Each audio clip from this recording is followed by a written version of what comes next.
And I want to let you know that birthday, anniversary, youth empowerment, philanthropies, and inauguration of all Delta's Indigene Worldwide Forum is coming up. 5 NGOs. Wow. Like 5 NGOs will be doing anniversary Belter Evidence Assembly with 5 years in month of July, from the 13th of July to 18th of July 2021. From 13th to 18th 2021. International Men's Forum, IMF, of course, you know, is the one that build men in all round on skill acquisition, training people on how to produce paint, handbag, wallet, belts, so many things. We have trained the youth. We'll be doing our 2 years anniversary. Women in business, global resources will be 1 year. We have trained so many women and empowered so many women. And UC Entertainment Africa will be 8 years old. We have a studio where we train people free of charge on how to produce their song. Jesus the Big Care Foundation will be 3 years old. And my birthday is also coming up. It's 5 days of grace and perfection. 5 days of grace and perfection. And my birthday theme, enter your rest. Genesis chapter 8 verse 4. Say, on the 17th day of the 7th month, you shall enter your rest. Somebody's about to enter their rest in the name of Jesus. I want to let you know that every Tuesday 9 in the morning is our prophetic and deliverance service. And every Sunday 8 a.m. in the morning is our celebration service. The church is located at back of SAS office, Rumboko, Port Harcourt. Back of SAS office, Rumboko, Port Harcourt. Call on these numbers for direction, for prayers, for counseling, even empowerment that you need. Call on this number 0706 7755 402, 0706 7755 and 07017931232, 07017931232. The program is starting on the 13th of July, being on Tuesday. The program is starting 9 a.m. in the morning. From 8 in the morning through 10 will be the skill acquisition. While the program is going on, 2 hours to the time will be skill acquisition training that will be going on. Philanthropic giving. We'll be visiting the widows. We'll be visiting the orphanage home, the prisoners. This is what we do every year. That is my birthday. I'll do it. And this one, the 5 NGOs is coming together to also affect lives. So we'll be empowering so many youth. We'll be doing skill acquisition and we'll also be given a startup pack will be given. So while the program is going on from 8, being that Tuesday 13, there will be skill acquisition training. We are inviting so many persons. People are coming from different walks of life. People are coming from different angles. We are expecting everybody. Are you listening to us wherever you are? Come and join us and appreciate God for his faithfulness in our life. On Tuesday is 9 in the morning, but from 8 is the skill acquisition. On Wednesday is 4 p.m., but from 2 to 4 will be the skill acquisition. Thursday, Friday is 2 to 4. Then from 4 to 6 is the anniversary. Then on Saturday being the 17th day, 2 hours to 12, that is from 10 a.m. the skill acquisition will also take place. And from that 12, the empowerment and birthday will now start taking place. On Sunday being 18th is the Thanksgiving for all. Join us to celebrate. And I want to let you know that your life can never remain the same. Good things is about to come your way. Your story is about to change. For us to be doing anniversary means we have done something. What is anniversary? Anniversary is a time to remember and reflect and thanking God for now and thanking God for the future. We are thanking God for what he has done for the church. For 5 years old, we have never buried one member of the church. We have never buried one member of the church for these 5 years. And within these 5 years, we have 7 branches of the church. The International Men's Forum is 2 years old, and we have outreaches in many places, and we have chapters of the anniversary. So call on this number 0706 7755 402, 0706 7755 402, and 07017931232. The place is number 1 Jesus Baby Road, close to Obiakpo International Market, Rupoko, Port Harcourt. I am Bishop Dr. Uche Juliet Elue Ajurisin, aka Jesus Baby 1, the founder of all and the GO of Evidence Assembly. My birthday is coming up, and inauguration of all Deltas Indigene. Wherever you are as a Delta, join us as we inaugurate the Forum of all Deltas Indigene Worldwide Forum. Youth will be empowered, philanthropy will be given, widows will be taken care of, less privilege will be taken care of. God bless you. Join us as we affect life. Remember, you are not rich until you become an outreach. God bless you. See you there soon. I know they take a coffee before they...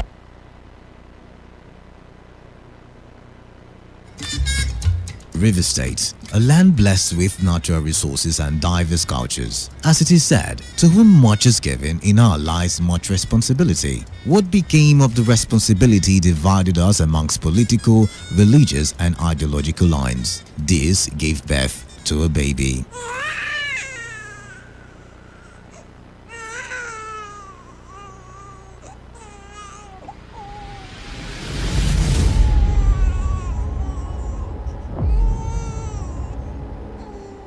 A baby that has allowed for everyone to equitably express their ideas or beliefs even though many a times we agree to disagree. A baby that has represented the people and is fondly called the voice of the people. I, the man of the people. I, the man of the people. I am happy to have been taught by the ethereality of this baby who fights for the poor and spreads love. Thus, join me in my happiness as I celebrate this baby who turns 8. If you do join me, you stand a chance to win many prizes like tickets to either Kenya, Dubai or Zanzibar. Be a part of the games that will characterize this celebration, such as Mimic the OAP, Find the OAP, and the ASIC competition. By the way, this baby is Today 95.1 FM.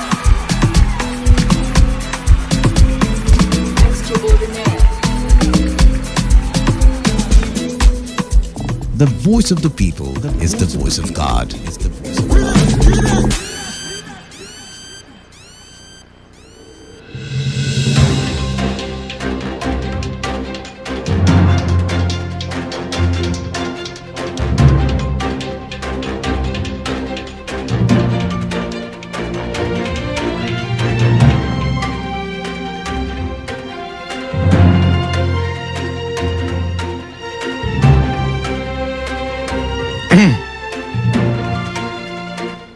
All right, 15 minutes gone past the hour of 10. You're still tuned to Today 95.1 FM, the voice of the people.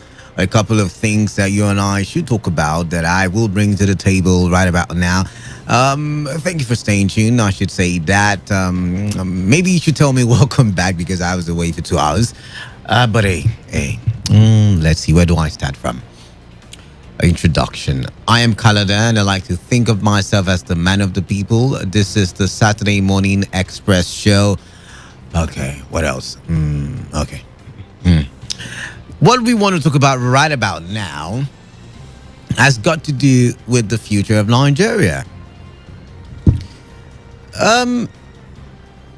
When the people keep silent about the things that bedevil their environment, the people are doing two things. They are accepting the current condition or they are ceasing to exist as a people because the people must vocalize their thoughts.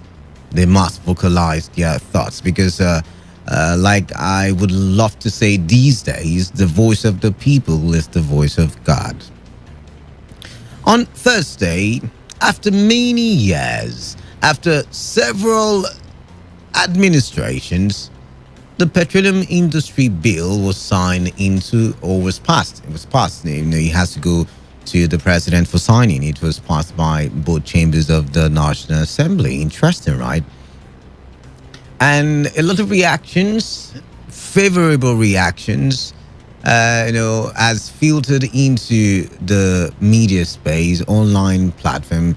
And a lot of people are saying, okay, finally, we've got it. Now this will sanitize the petroleum industry or the petroleum sector and, things will begin to work. Even if I think it's probably a little too late because the world is moving away from oil and its components, but an argument for another day. But you see, there's another bill that I'm wondering. They've promised that they will bring that bill, discussing it and pass it, or agree to pass it and communicate it to the president for signing. That's the bill that I even think is of most importance for me. I mean, because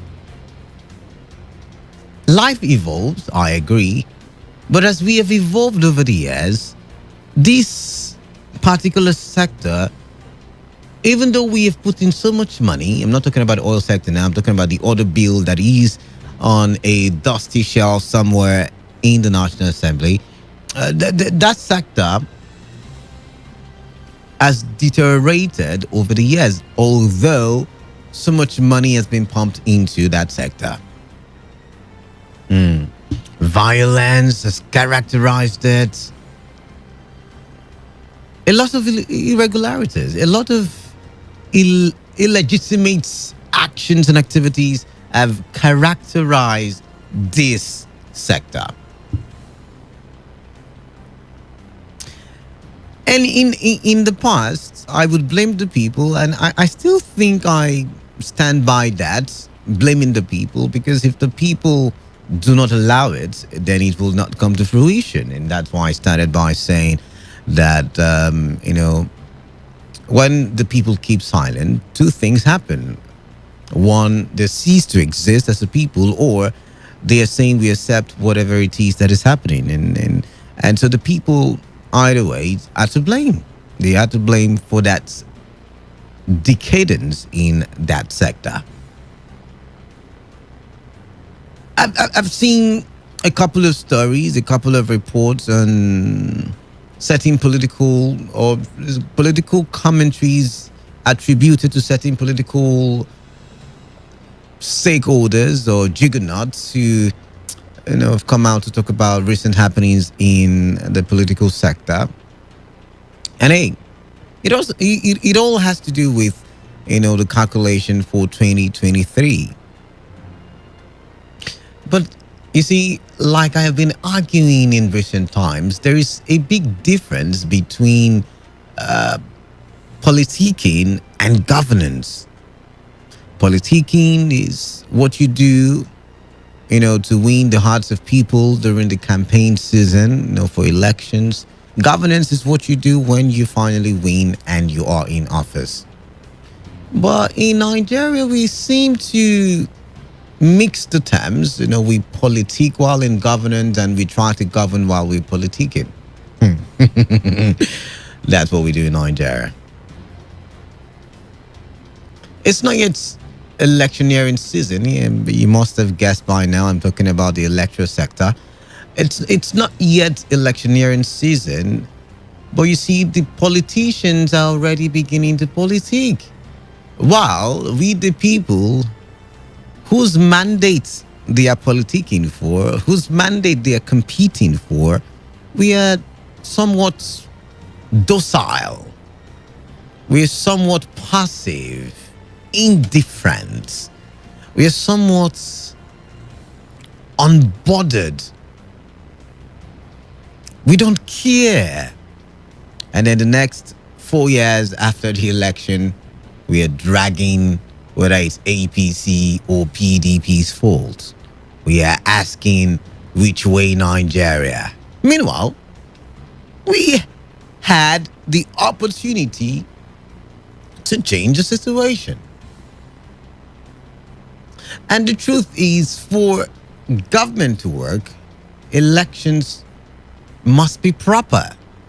Elections must be done rightly. And you see, this conversation is resulting from a comment made by the Rivers State's governor, where he said that he is not surprised, people moving away from the PDP. They are moving for their selfish interests. They're going over to the APC for some kind of comfort because he doesn't see what is in the APC. I saw another report, the APC in Bayelsa State, saying, hey, Doye Diri, look at your your counterpart, all leaving the PDP to the APC. You should follow suit. You should follow suit because there's nothing left for you in the PDP. Tinubu is saying, the reason why all these governors are moving to the APC is because the APC has got the right ideologies, and these people feel like it's ideal for them to align themselves with these ideologies. Not too long a time ago, we were talking about the APC and how we weren't sure that the APC will be able to survive after 2023. I mean, they might not even make it to 2023. A lot of predictions came out, said, there will be another mega party and all of that stuff. People like Fayemi of Ekiti State, the former Imo State Governor Rocha Sokorocha, A lot of people came out and said, see, with the grumblings and the murmurings and the disgruntled persons in the APC, that APC was going to implode and would not stand a chance in the forthcoming elections. But despite all that narrative, the APC seems to be dragging in more people, even though, like the governor said, some people are also leaving for the PDP. And the governor of River State said there will be more defections both ways. Now, people who are in support, politicians will always be politicians and they will always politique. They've made reference to, the British government, where recently a member of the parliament, moved from one party to another. And people are there, you see, defection is normal. Politicians will always defect. In as much as they might want to have a point, or they might have a point, I want to argue that defection that they make reference to is as a result of the fact that you can plainly see that the individual and the party have grown apart. I mean, there is a huge gap between the individual and the party because their ideologies have shifted. In Nigeria, can we really say it's because of ideologies, or like the governor of River State has said, it's because of interest? Interest. Break it down. Not the interest of the people, but self-interest. But you see, I don't even want to pitch my tent there. The defection of PDP to APC, APC to PDP, it's not a new thing. Even though it surprises me, it still happens because a lot of those people that are defecting were once in the party they are currently defecting to. So it doesn't really surprise me. What surprises me is that the politicians are already strategizing. And you see,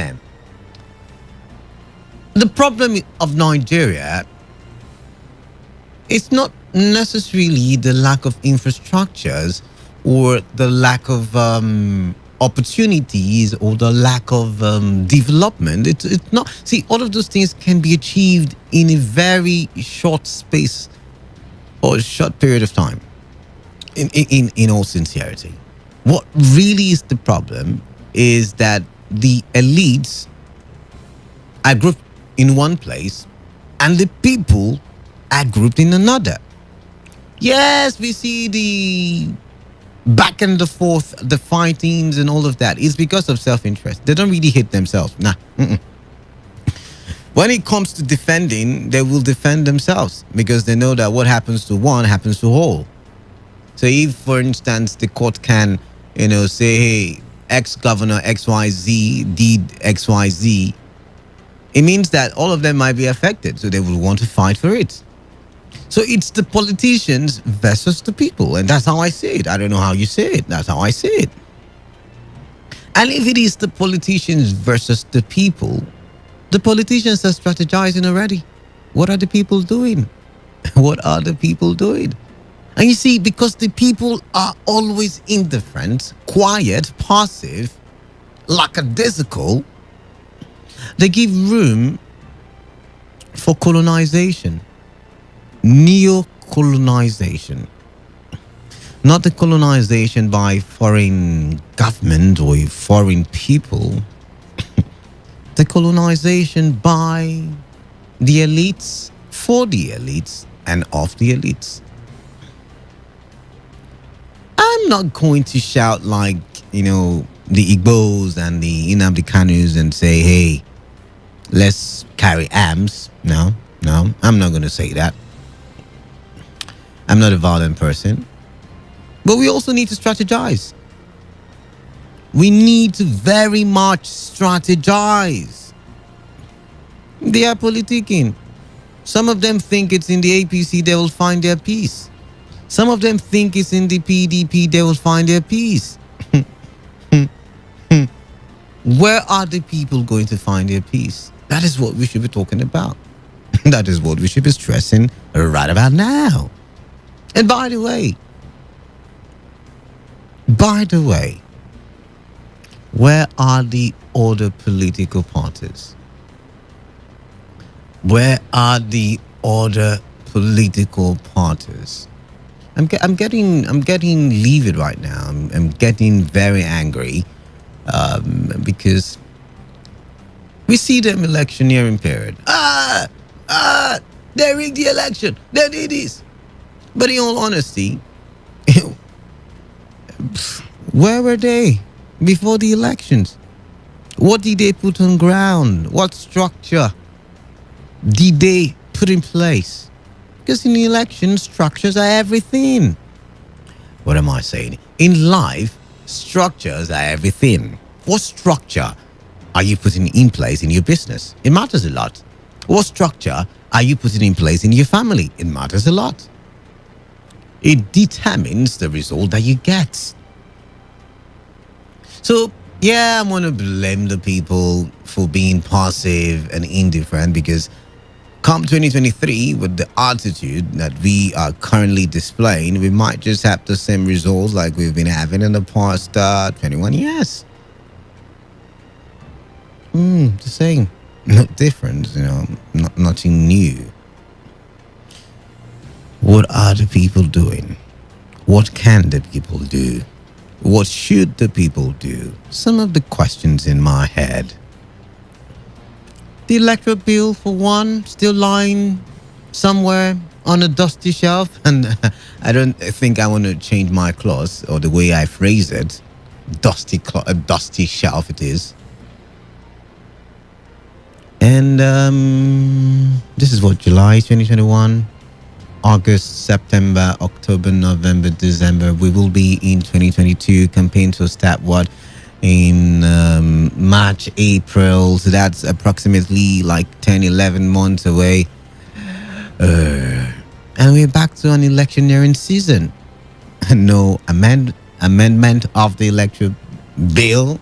And then we'll come in 2022 and they tell you, oh, it's too close to the election. We cannot amend it just now. Why should we amend it now? It's too close to the election. It will cause, it will make INEC less effective. The politicians are strategizing. And I want to think, I have said this before, it's my conspiracy theory, that the burning of INEC offices is a strategy. It's intentional to weaken. And even if people will argue that it wouldn't stop INEC from holding election, I want to say that it will weaken INEC. I mean, we already have a fragile electoral system, and then burning offices, burning equipment, it makes it even more fragile. Don't you agree with me? Strategies from politicians or political juggernauts, so to say. But what are the people doing? I don't really blame them, They've got the economy to battle with. COVID-19 once was, one of the things that they were battling with that got them distracted. They have kidnapping to battle with. They have banditry to battle with, curfew to battle with, a lot of things distracting the Nigerian from strategizing. But I'm here to wake you up. I'm here to remind you, it's my duty, it's my job as the man of the people to say, hey people, wake up. Wake up. How do we strategize? You've had the governor of River State. You even had the people in APC in Bayelsa State. How do you and I strategize then? Because it is our mandate. Government is nothing without the people. Where do you think government gets the money from? It is the people's taxes.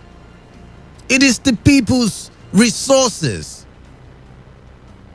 It is the people's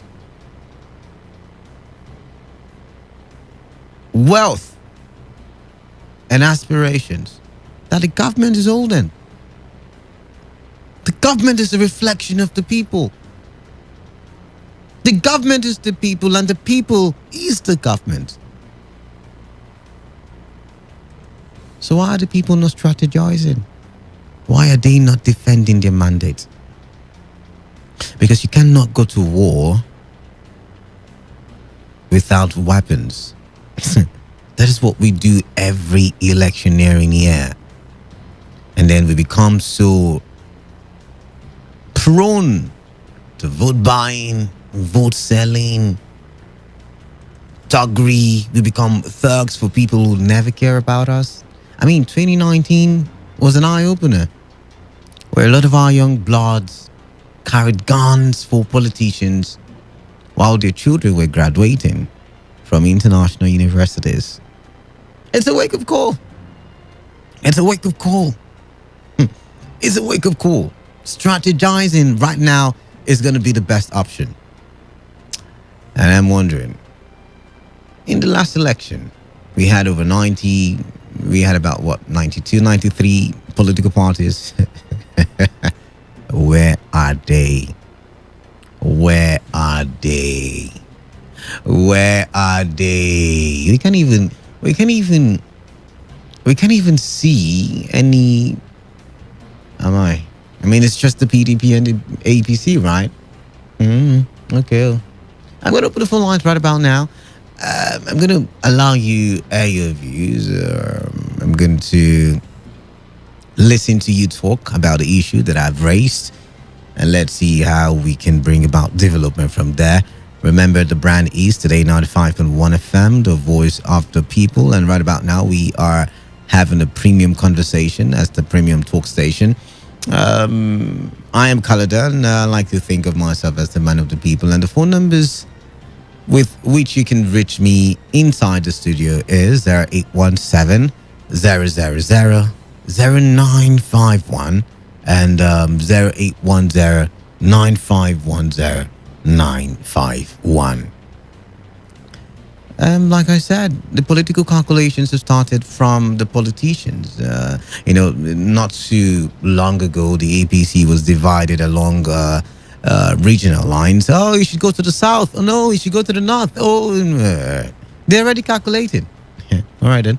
I'm going to open the full lines now. 95.1 FM, what's your name? Who's on the line? Good morning. Yeah, good morning to you. This is Mr. Frank calling from Port Harcourt. Mr. Frank from Port Harcourt, welcome. Yep. Based on the issue of ground, what you are saying, the only strategies that I thought that we have and we can do is to get our PVC ready. But in a country like Nigeria, where our PVC doesn't speak anymore, what is the necessary that we can do? And nobody that likes gun in this country that as a politician, as an army man is coming with a gun. You also have your own. Why would you want to find an army man? Why would you want to find the army? Because election in Nigeria is being conducted and being controlled by an army man. Let's take, for instance. How do you mean? Let's take, for instance, that of River. Oh my, we lost that call. Sorry about that. Do call us back. I lost that one as well. I didn't really get that first caller conducted by an army man.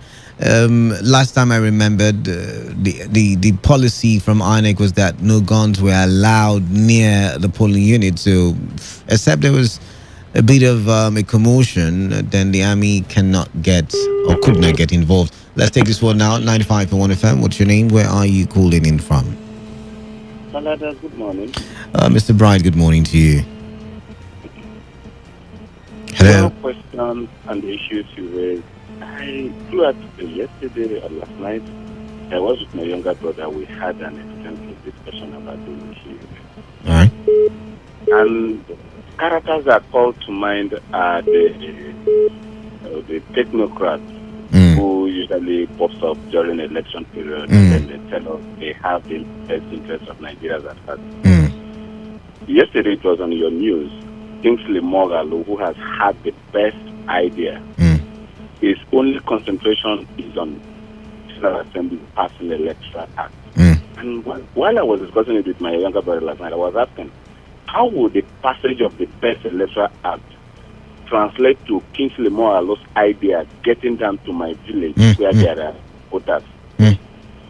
Now, you have the APC and the PDP, we have all been concerned. They are strategizing, fixing structures. The other day, I saw some research persons who went to Calabar for Atiku support group. The election is less than 2 years from now. Atiku is strategizing, fixing his support group. You are going to have, even down to the Puni unit in my community, Atiku's supporters. These ones who have the best idea. Even let's even go. They will say it's Nigerian brand of politics. Currently, Donald Trump has been strategizing to come back in 2024. Even in America, there you saw the way Benjamin Netanyahu was dethroned, so to say, in Israel. Some other persons came together and they formed a coalition that saw them taking up power from Benjamin Netanyahu. So there was a strategy. There was a strategy. Kingsley Moghalu, obviously, Showore, who has continued revolution now over 3 years and going to another election, what are they doing? And we have maybe Showore, like you've pointed out, he's been doing revolutions. And the election is coming. Okay. He will continue doing revolution. Buhari will come to complete his tenure, and another person will come in. It will either be from APC or PDP. We have always been hearing Rotimi Amechi, we have been hearing Tinubu, we have been hearing different persons. The old politicians, they have kept strategizing, fixing people, even amongst the same Nigerian commoners who are all crying together. So that tells us these same persons we are calling, we have been giving encomium and praising. They do not know what leadership is all about. I had an online conversation with a very prominent journalist some days ago. You can't change a system from outside. You must get yourself involved in the system, get the power, and then start restructuring the thing you want. Kingsley Moghalu is interested in National Assembly passing electoral. If the National Assembly gets the best electoral act world over, how would that translate to winning elections? But then what about the people? Because I don't think we can let the people off easily. Currently now, all the best person are to Tommy, Kingsley Moghalu, all the question. What are they doing that is trickling down to the people? What awareness? What education? What program and policies are they propagating, getting down to the people to start thinking about them? 6 months to election, you see them come out. By then, the PDP will have gotten themselves their groundworks ready, and they will continue to lead.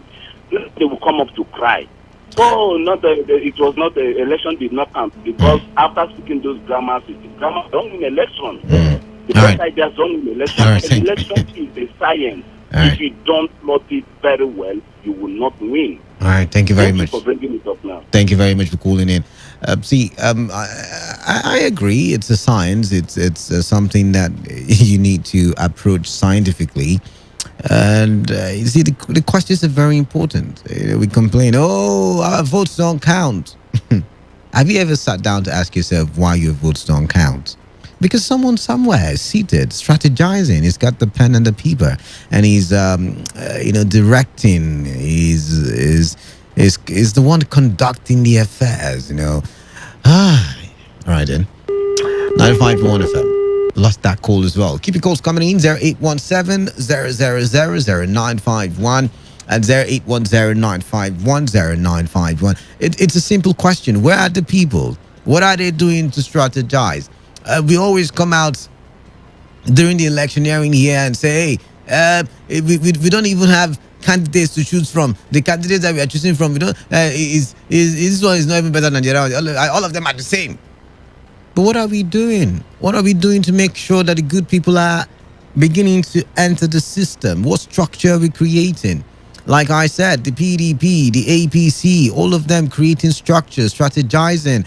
The governor of Rivers says, there will be more defections because people are aligning and realigning. What are the people doing? Where are the other political parties? 95.1 FM, what's your name? Where are you calling in from? Good morning, Mr. Frank called back. Mr. Frank, welcome back. So, like I was saying before my credit went off, I went up out of airtime last night. I said, election in Nigeria is not determined by the people. It's determined by those in brick house. By those in what?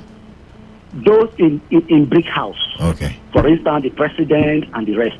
For instance, let's do the case of River State during our last election. Campaign and everything was done.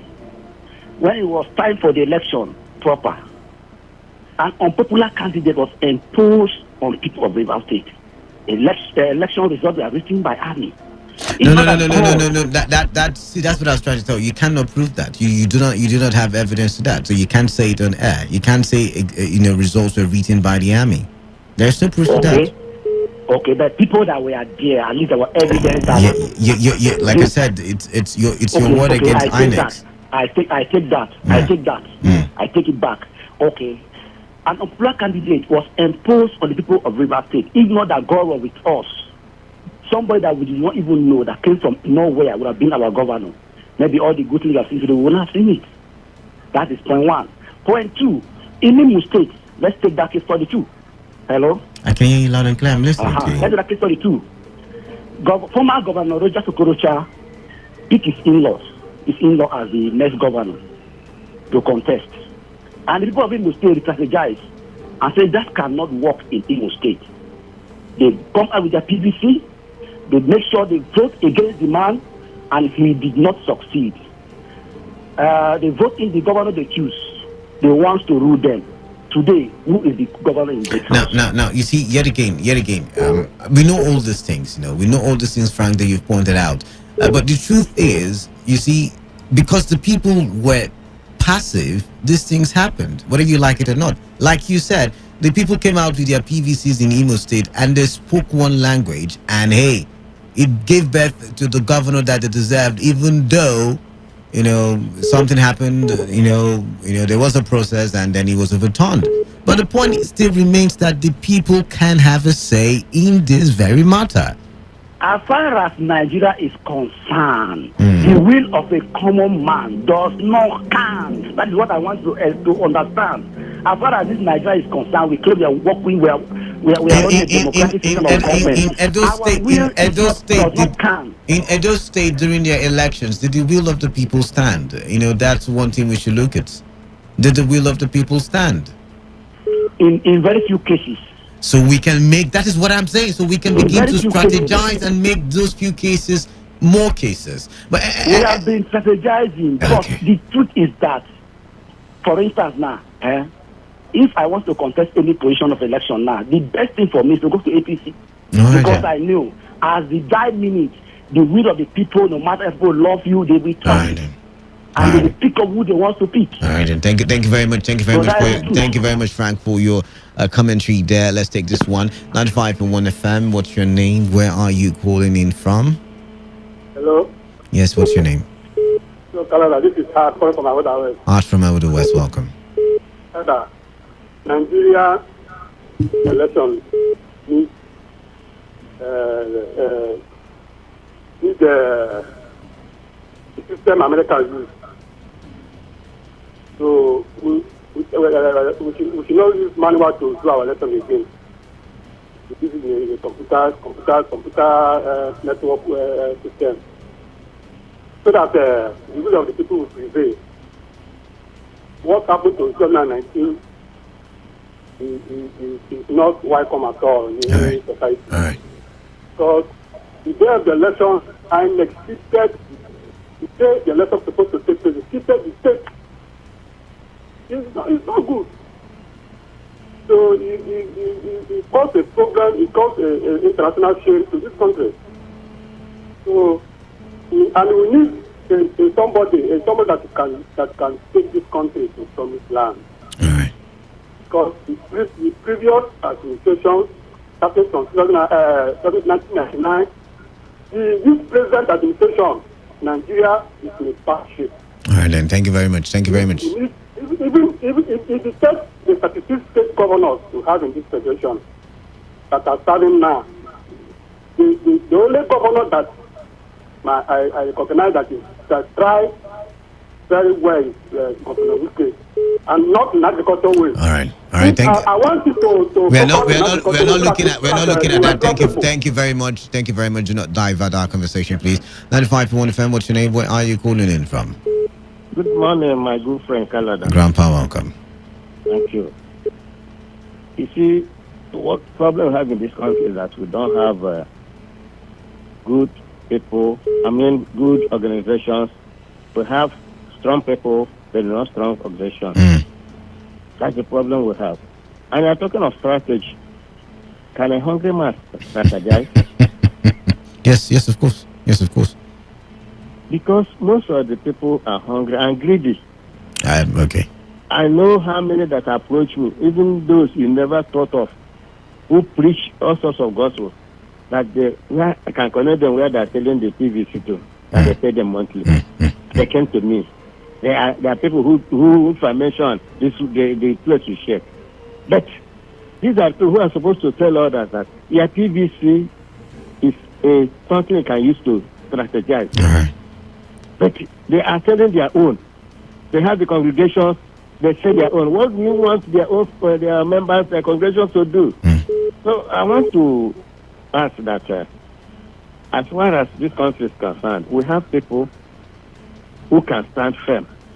But the problem is godfatherism, godmotherism.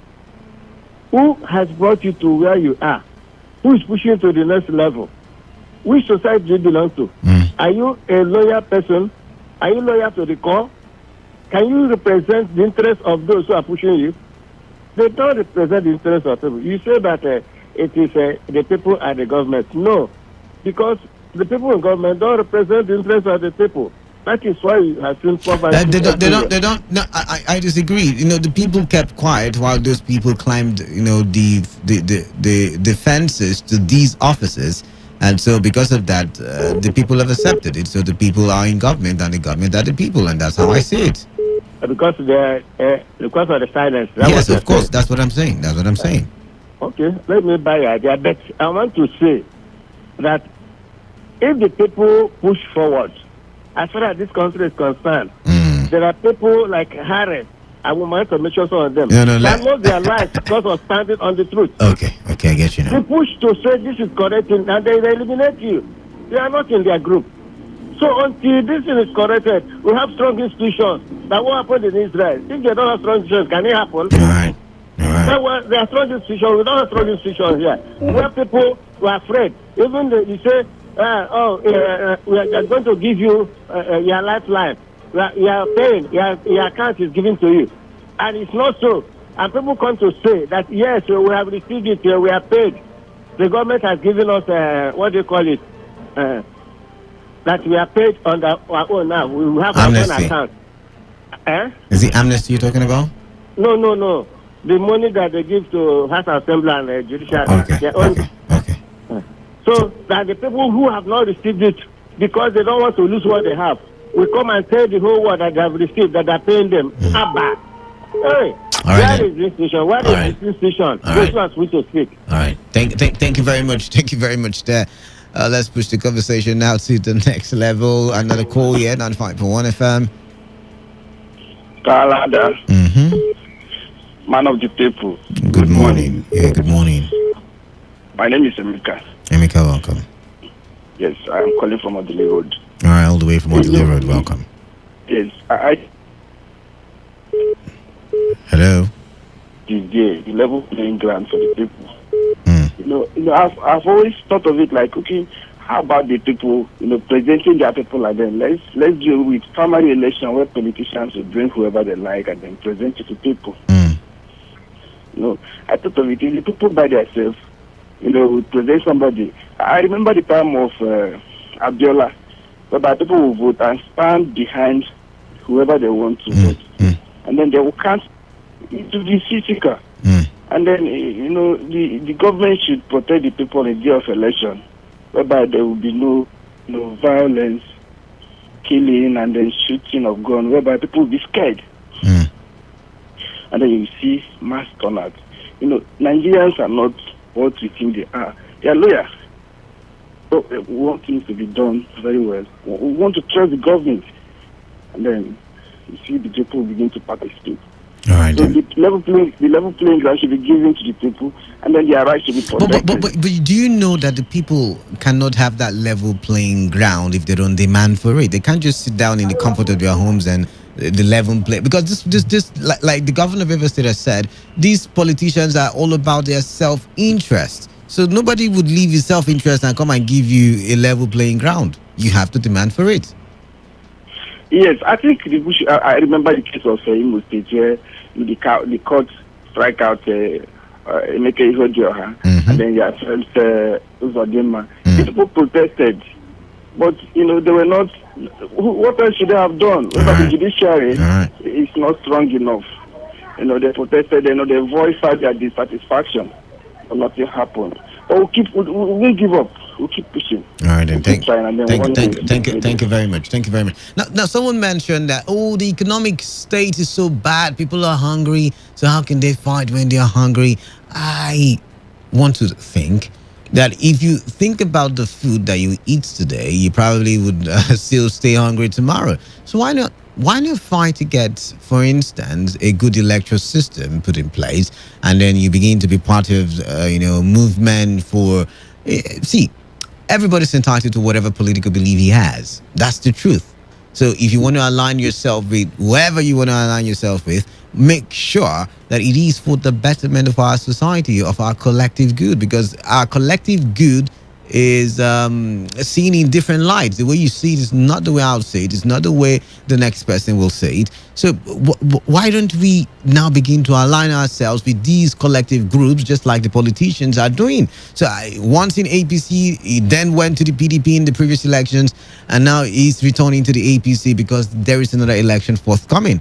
Once in the PDP, went to the APC, now coming to the PDP back because elections are coming. It's an alignment and realignment process. So why don't we, as a people, begin to do the same? Why don't we also begin to call on those other parties that made the ballot paper very long?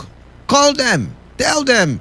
I mean, especially in River State, where are you guys? Show up, help us, put the government on our toes. Not make it difficult for the government to govern, but put the government on our toes and make sure that the government is doing right by the people, and that's what we ask for. It's not during election days you just come and say, Nigeria is supposed to be like Saudi Arabia. Our leaders, the crop of leaders that we have, they have been ruling since 1967. It's time for the young generation to. We need to see the homeworks. As a matter of fact, the homework should have started from when the last election ended. Hey, back to the phone lines. I've got, like 4 minutes. 95.1 FM, what's your name? Anybody here? Yeah, good morning to you. Okay, Colin speaking from Port Harcourt. Collins from Port Harcourt, welcome. Okay, you made mention about the people re-strategizing. I want to ask, is it good for the people to make decisions for the elite?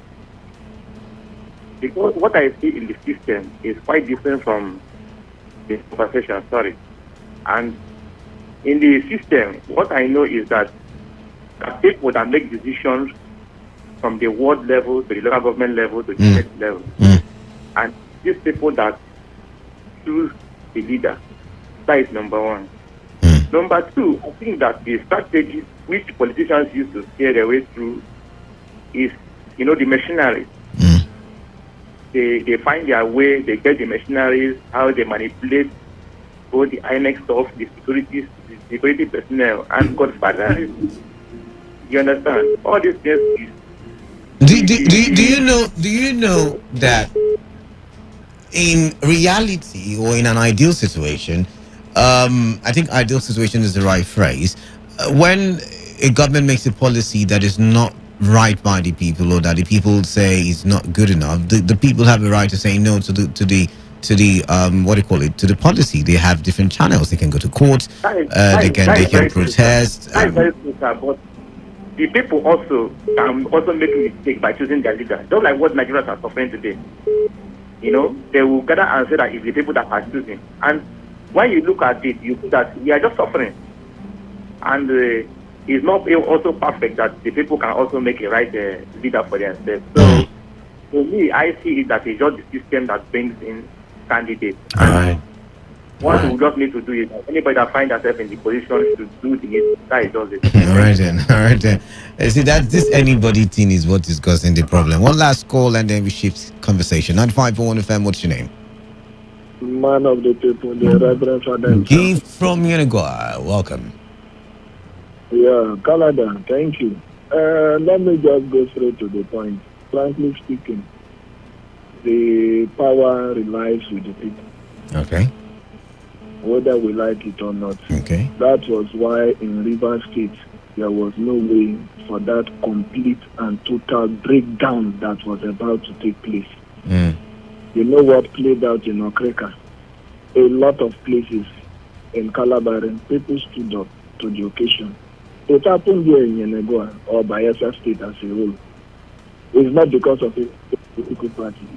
If the people decide, the people of Nigeria decide that today, what about the good luck situation? Whether you call it or no read, then people were fed up with good luck. You remember what played out, the mantra of change. That change mantra that is even to the least child. That was what played out. Right. So let me remind you, INEC indicted the army. Let me take your mind back. Go and check your records. All of it still, like I said, speculations until proven in court. No, but I'm talking about the body that conducted the election. They are not the legal. Listen. Talking about the body that conducted the election, indicted army. Give from Uruguay.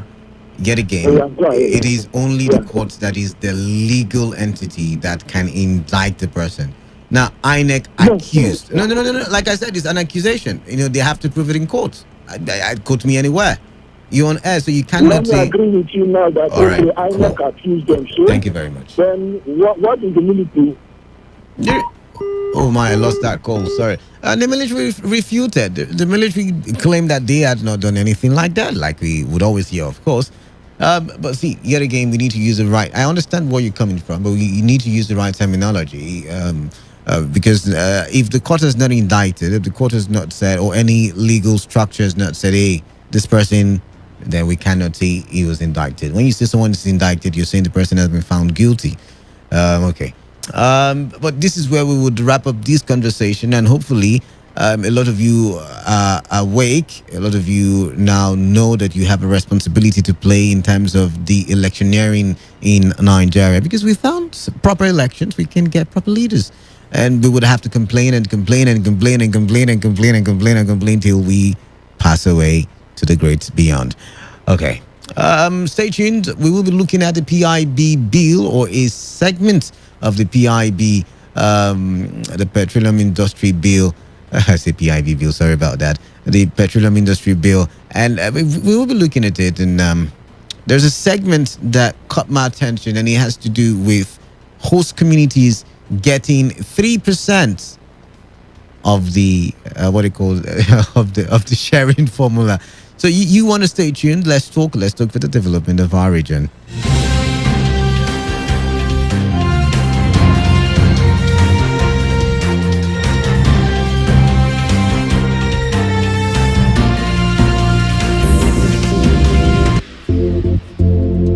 Let's talk football. Let's talk football. What a devastating strike!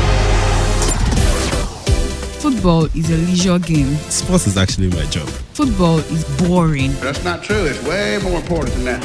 What a wonderful goal! Fantastic strike! As far as I'm concerned, sports is all about passion.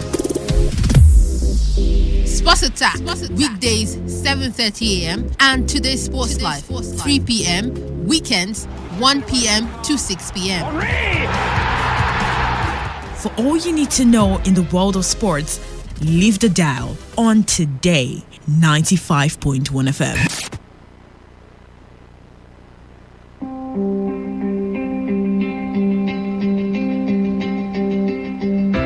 You can never plan the future by the past.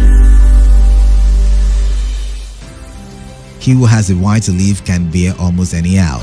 Lost time is never found again. It is the province of knowledge to speak, and it is the privilege of wisdom to listen. I don't take life too seriously. You'll never get out of it alive. Educating the mind without educating the heart is no education at all. In the end. It is not the years in your life that counts. It is the life in your years. Make it count with us.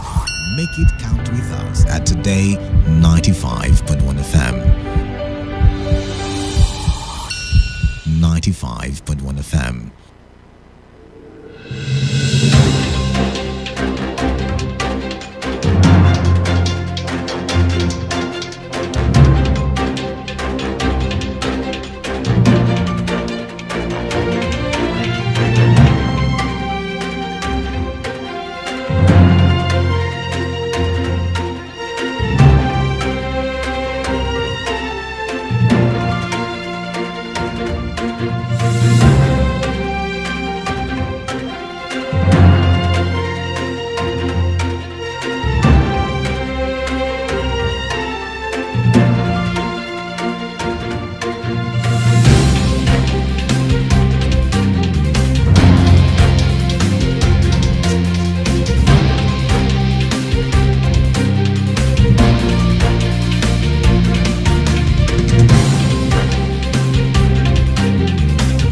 All right, thank you for staying tuned. I'm still Canada, and I'm still the man of the people, and you're still tuned to Today 95.1 FM, the voice of the people, your premium talk radio station. 5 minutes can pass the hour, and it's time for us to kickstart another conversation, and this time around the PIB, that is the Petroleum Industry Bill. Like I said, a lot of people are saying, oh, finally, the PIB is out there, and what is remaining is for the president to sign it into law, and it will become functional, even though I think it's a little bit too late, like I said earlier. But then a lot of people have said, oh, okay, that will sanitize the petroleum industry, blah, blah, blah. First concern for me, I hear 30% of...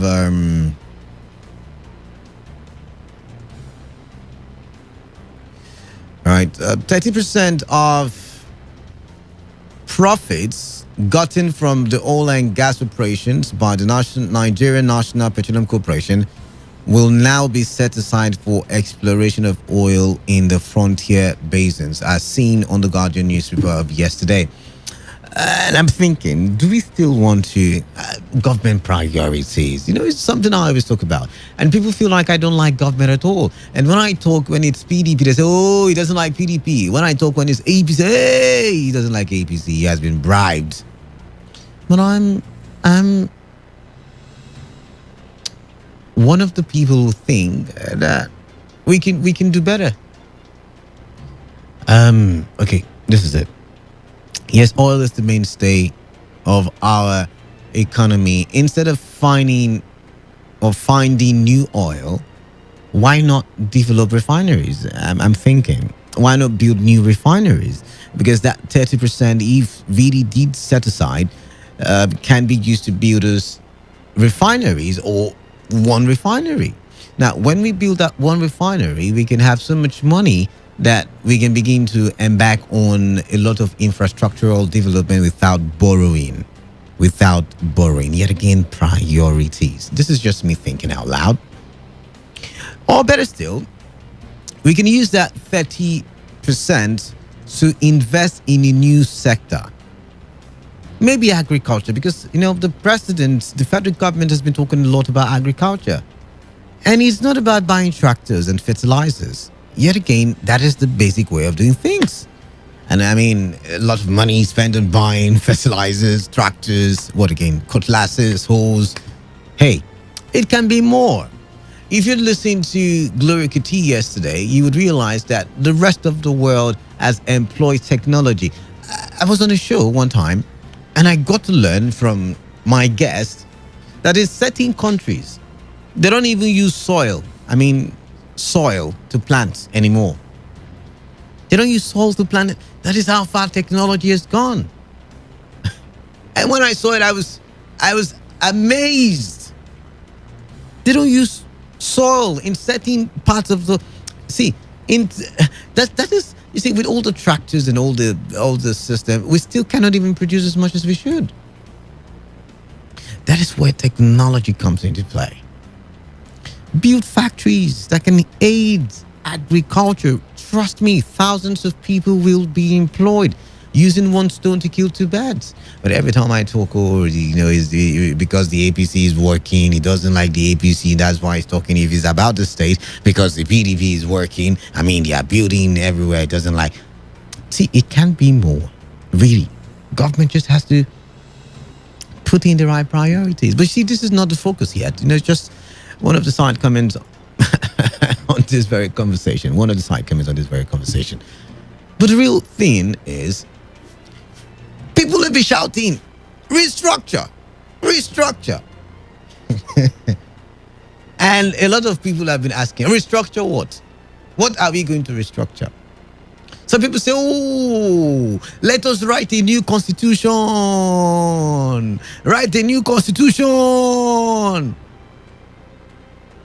And others are asking, who will write the constitution? The same crop of people who, with the plethora of laws, will still not obey them. That's how some people evaluate it, right? Why am I stating this? We all, should I say we all, or should I say majority of us have agreed that the centralized system of government is not working. And if at all there was supposed to be a restructuring, it should start from decentralizing governance. From, what do you call it now? Civil society organizations to human rights groups to professional associations like NMA, ASU, resident doctors, to governments. All of it is centralized. Decisions come from the top, even though that each state has got its peculiarities. Yet, these things come from the center. How do you expect the Inspector General of Police, and I think this is where we get it wrong in security, by the way, how do you expect the Inspector General of Police to use the same tactics he's using for Imo State in Rivers State, even though they are neighbors? How do you expect it? Because whether you like it or not, Imo State is Imo State, Rivers State is Rivers State. As a matter of fact, you can even use the same tactics for Rivers State and Bayelsa State that were one state in a particular time. Because each state has got its peculiarities. Let's even break it down to the state. Each community has got its peculiarities. The security situation in MOA, for instance, cannot be the same situation in Falga. Peculiarities. But we like the center, the top-bottom approach. And it's not just the federal government, by the way. The state government likes it. The local government likes it. Top-bottom approach. It's no wonder that we've been clamoring. I'm here to find it. And it's such a difficult, when they hear local government autonomy, it sounds like sending the rockets to the moon. That's how it sounds. Because why? They like the top-bottom approach. Where am I going with all of this? Now, I'm looking at the Guardian newspaper, and I'm just realizing that, the derivation percentage and the sharing formula, 13% will go to the state, 5% to the, I didn't even know that part before now, 5% will go to the host communities. Do you even know that 5% has been cut down? That 5% has been cut down. Oh my. I hear, I'm reading rather, I can see that it did cause an uproar Seki board, James Manager, some of the senators from the Niger Delta be like, no, we cannot. Then Lawan says, hey, let's be patriotic. Let's be patriotic. And all of a sudden, the arguments died down. 3%. And in all honesty, Nigeria can only, in my opinion, get better if we use the bottom-up approach. Imagine every local government in Nigeria, 774 of them, very developed. Very developed, like what?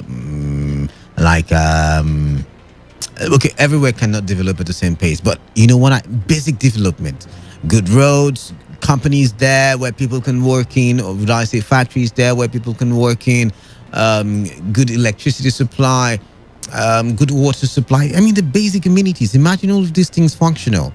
You've got you've got schools, you've got health centers, you've got all of these things. Imagine all of that. My brother, my sister, Nigeria will be a better place. Nobody will remember to carry arms. Everybody will be smiling to the back. And it reminds me of Libya in those days, before all the fighting and killing. And I mean, everybody was comfortable. And who says Nigeria cannot attain such a status? Bottom up approach where government is for the people. And how can government be for the people? Government has to be close to the people. Government has to meet the yearnings of the people. And what government can do that? It's the local governments and probably the community governments, the CDCs and all of that. And that is why a government with the right priorities, like I started with, would prioritize empowering communities, will prioritize making sure that the communities are developed. Look at banditry. Look at kidnapping. Where are they done? They are done in the capital, and these people are shipped to what? Bushes, forest. Where are the forests and the bushes? In these other communities that are not really developed. And recently, there's been the talk about always our resources. We own the oil, so why are we not enjoying it? Why are we having degraded? What's the word now? The word just skipped my head. We having a bad environment. Let's go there. I can remember the other word. Sometimes English can be hard. Yeah. So we have an environment that is being destroyed by oil exploration, and yet, in all the exploitation that the region is suffering from, we cannot even enjoy the wealth. Isn't it time we have a rethink? Do we then still believe in the restructuring? Who will restructure? I mean, those conversations are very rife right about now. Again, all over again. Who will? Why do we like a centralized system of government? Why? I'm wondering. Even in a monarchical system of government where there is a king, the king has a way of decentralizing governance. Even though he makes the final decisions, he has, regional heads that tells or informs him about the peculiar situation of the regions. You just don't make one decision for all. Sometimes the decision he makes for the West might not be the decision he makes for the East. Go read history, monarchical systems of government. Anyways, I'm wondering. So the percentage that should have gone to host communities reduced, or that should go to host communities reduced from 5% to 3%. I was not even wondering, why did they not even just remove it all at once? They should have just removed it. All of it. Meanwhile, in the, what do you call that thing? The public hearing that they did, public hearing. The host communities called for 10%. And it's not such a bad call. I mean, it's not such a bad call. I was in Umuibule 2 during the week, I think that's where it is. Eche Oibo area, yeah? I was there. I saw, all the pipelines from the. You already know what the multinational company is. I'm not going to call their name. I saw their wonderful, structures, pipelines, gas pipelines, drilling, oil passing, all of that. I don't really know what it is used for, but it's like a mini rig. I saw it. Large, expensive land, probably making lots of money. The road where this is no joke. The road where that mini rig is terrible. I was there. I saw it. It's terrible. It is terrible. And you see, the host community is only getting what, 5%? How are they supposed to do all the roads that are terrible in their region, even when oil is explored in that region and made to feed the whole of Nigeria? I really do not know. It comes back to priority, and I'm thinking, when are we going to get it right? Because these are very simple things. They're not rocket science. Bottom up. Empower the local government. The local government should empower the CDCs. Each community in MOA developing its community. It makes the job for the local government administration easy. Local governments, making sure their local government areas are well administered. It makes the job easy for the state governor. The state governors making sure their states are well administered. It makes the job easy for what? The president. And if Nigeria is well administered, it makes it even easy for West Africa. West Africa would have to learn from Nigeria. If West Africa is getting it right, the rest of Africa will get it right. It's a ripple effect. No, but rather they would want to. Oh, don't tell them. All right, let's open the phone lines now. 21 minutes gone past the hour. What do you make of the PIB, where communities are now made to get 3% as revenue instead of 5% that was initially in that bill? Even though during the public hearing, the people were asking for 10%. The people, yet again, the people whose mandates the senators are holding. The people. Oh gosh. It's not a political party that was asking for 10%. It's not a governor. It's not a local government chairman. The people. Ha. Wow. No, wow. 0817 000 0951 and 0810 9510 951. 30% for oil finding and exploration.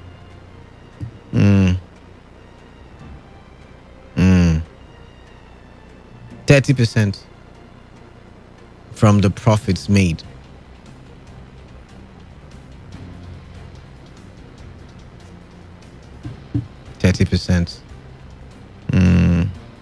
But the communities where there is the current drilling of oil, they get 3%. I mean, it sounds. I'm sorry, I'm laughing. I'm trying to understand it. It sounds really. It sounds like a modern invention for me. A modern bill.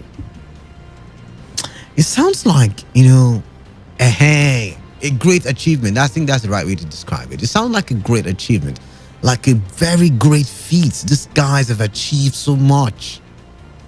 To find new oil, use 30% of the profits. And it's good. Invest in, the business. Wonderful. But how do you invest in the new and not maintain the old? Imagine if people start disrupting, God forbid, please, nobody should disrupt, the oil activities, production in or oil production activities, I beg your pardon, in the Niger Delta. But imagine if that happened. How much will Nigeria lose in terms of revenue? And already there's all of that loss of revenue in the country. Let's open the phone lines for real before I talk myself into problems. 0817 0000951 and 0810 9510951. Who's on the line? Yeah, Canada that is not from Canada. JJ, the Niger Delta. Welcome. Thank you very much. And Canada is also from the Niger Delta. A good Niger Delta for that matter. All right, you got that right now. The man of the people. Of course. And the people have gotten 3%. Oh my. All right. You are man of the people now. I know. I'm doing my work. I'm you're saying the people have gotten 3%. Yes. How many percentage were the people getting before? Okay. The people were getting 0%. Zero, yeah. Zero. Mm-hmm. Now they are proposed, and it's not even yet Owuru, because the Senate is saying 3%. The rep is saying 5%. Okay. So there will still be need to harmonize, and I think the 5 will carry at the end of the day. But I think it should be 7. I think it should be 10. No. Okay. 10 will be too much. Okay. 10 will be too much for the start. Let it be 7. The 5 that the Senate have proposed, and 2 will leave the 13. So the governors will be collecting 11% for their own pocket, because we have not seen that money over time, and the community will be spending. Now, JJ, how about we do it like that? You're entitled to your opinion, and I love it. But how about we do 10 for the host community, and then like 4 or 5 leaves the state governors or the state governments? Because, like you said, we have not seen really. I mean, I'm not saying anything here, but we've not seen. Even the 2 that I said will leave from the government or the governor's own. I pray that head will not roll. Talk less of removing how many that you are saying now. I pray, that's my prayer, that head will not roll. Okay. But being that as it may, let's be serious right now. Our people in the house, what did they say? Our people that left to say they want to present the bill, did you saw the fight and the bloody nose that day? Do they look like somebody that presented anything? Why are we like that, for goodness sake? But all this hula baloo, we deserve more than this. What were you getting before now? Our brother has swayed as a president of this country. Even the confirm that people are saying implement, they wrote something there, a clause there, that the president will determine how many percentage that will go to the Niger Delta. It is determined until the result was published at the end of the day. So what are we talking about here? So if the people are coming to say, oh, the North has cheated us, we were in power for 6 years, and it was No. JJ, this is not about the North now. This is about government. Nobody mentioned the North. Lots of the activists, lots of the activists on the street are saying because the Northern lawmakers are more in number, they use that number to change our people. But if we can lobby and play politics very well, we shouldn't be saying this. So, because we had 6 good years of holding sway, that the president can use his veto power to say, this is what I want my people. Plus LNG, all the other LNG never works within its period. So what are we talking about here? 3 is not too bad. But I think 5 is better. Or 7, and even 2 from the governor's 13 is even far better. But even the community, are they ready for this? Because you will soon see serious crisis within the communities. You will still see it, I promise you. JJ, you're on Thank you very point. much. You're on point on that one. Can the communities handle? Do they have the capacity? JJ is right in that angle. That angle, I agree with him there. We saw the bloody nose in the public hearing when they were exchanging ideas. Talk more of when they are not actually sharing the money. They're actually sharing, whether it's 5 or it's 3 or whether it's 7 or it's 10. Imagine them actually sharing the money. Interesting. 95.1 FM, what's your name? Where are you calling in from? Give from here and go. Welcome. Yeah, thank you. Canada. I don't even know the person. This is so sad, barbaric, wicked, and wickedness. Which of them? Which of them are you referring to? This whole passage of this PIB. Petroleum Industry Bill. People should go back to their records so that you will know why the former president did not succeed. So that you will not even make any mistake. Being the president of Nigeria does not give you that power. No matter your lobbying, people who have a stand in this country. So you are just the figurehead here. But if you are from that very north, no more figurehead. But if you are from the south, you're just a figurehead. There's no way. Good luck that. But see let's not concentrate. No. You have mentioned. You know who is Mudikat? See, you have mentioned gifts from Yenigua. You have mentioned that, okay, fine, is just a figure. That's your opinion. Can we move now to the PIB, because that's where we're concentrating on, and the priority that on 3%. That is what we call at times. Allow people to go. No. Let's not go there. Let's not go to good luck. Let's stick with this one now. The 30% is not okay with anybody. All right. This is the reason why for a very long time, even the good luck you're seeing did not succeed. Because why? He insisted on 10%. The way they forward, that was the idea of the block. And these people stood their ground, never to allow, okay, how many are you? How many senators do you have in the whole of South East? How many senators do you have in the whole of South East? Which of the not doing that will make this to work? Look at the front. But gifts. That argument, I can argue it now with you. I can debate it with you, rather. Now, we've seen situations when the minority, even though they are lesser in number, are not in agreement with decisions made by the House, and they stage a walkout. Why didn't they stage a walkout this time? They all kept quiet and later accepted, and it was passed. They did not keep quiet. I want to prove it to you that they never kept quiet. You know that second of all for division of the House. And then I mentioned that, and then he kept quiet when Ahmad Lawan said, hey, let's not cause division, let's be patriotic. He kept quiet. But like I said, there are times when they stage a walkout.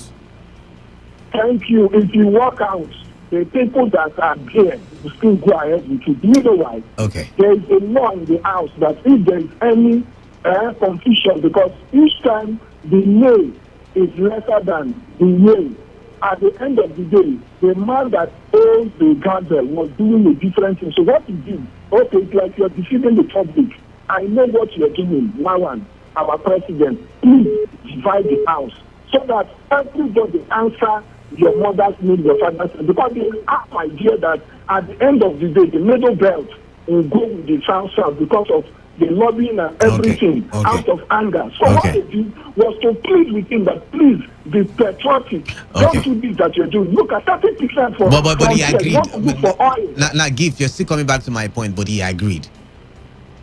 That is what I'm trying to understand, because somebody is there with that gavel that has the final say, and that person is not from your place. So that person is manipulating everything. To 30%. I don't know if your community directly, because of us, we are from the Niger Delta, but our various communities, some of them are not oil producing. I am from oil producing community. I'm a former CDC chairman of the community that is oil producing. So somebody is telling you that I should go with 3%, then you want extra oil in the place that does not even act. Oh, we lost him yet again. Sorry about that, Gift. Let's take this to the call. 95.1 FM. What's your name? Where are you calling in from? Hello, Canada. This is Hart. Hart from Awudu West. Welcome. Canada. Before, you know that there is a MOU in the host community and the oil company. Okay. That MOU was finalized by the same host community, some 1 or 2 persons. They are making themselves rich. Because there was no committee to back up that MOU. What any company is supposed to, what they're supposed to provide for host community is one, electricity, health, food, water, and roads, and scholarship. These are the things they're supposed to give and employment. But some people, one or two persons are analyzing the system, making themselves rich because the MOU was not backed up by committee. If there was a committee to back up that MOU, the committee will know the people, that this is the people that is supposed to bring the development to the community. So that MOU needs committee. But we're not talking about MOUs now. I've been waiting for you to connect. But anyways, thank you very much for calling in. I've been waiting for you to connect the conversation. But hey, 95.1 FM. What's your name? Hello. Yes. Yeah, Kalada. Sounds familiar. Good morning, Pastor Yeah, Isaiah. this is Pastor Isaiah. Interesting. From Buguma and Kalabala. What's Happy your Sunday. Saturday. It's not Sunday. Yeah, Saturday. happy Saturday, yes, Okay. and happy new month. Same to you. Yes, this is the first time I'm joining you on this program. Okay, welcome. And you talked about the bill that was passed. And if you look at most of our people are saying they are unhappy about the passage of that bill because resource control and whatsoever is not included. Now, we are telling them, even if that is included, the leaders will not still allow things to work simultaneously to benefit the life of the people. Now, you can see, give autonomy to local government. Who are the ones that is waging war and bring that days against that? Is it not the 36 state governors?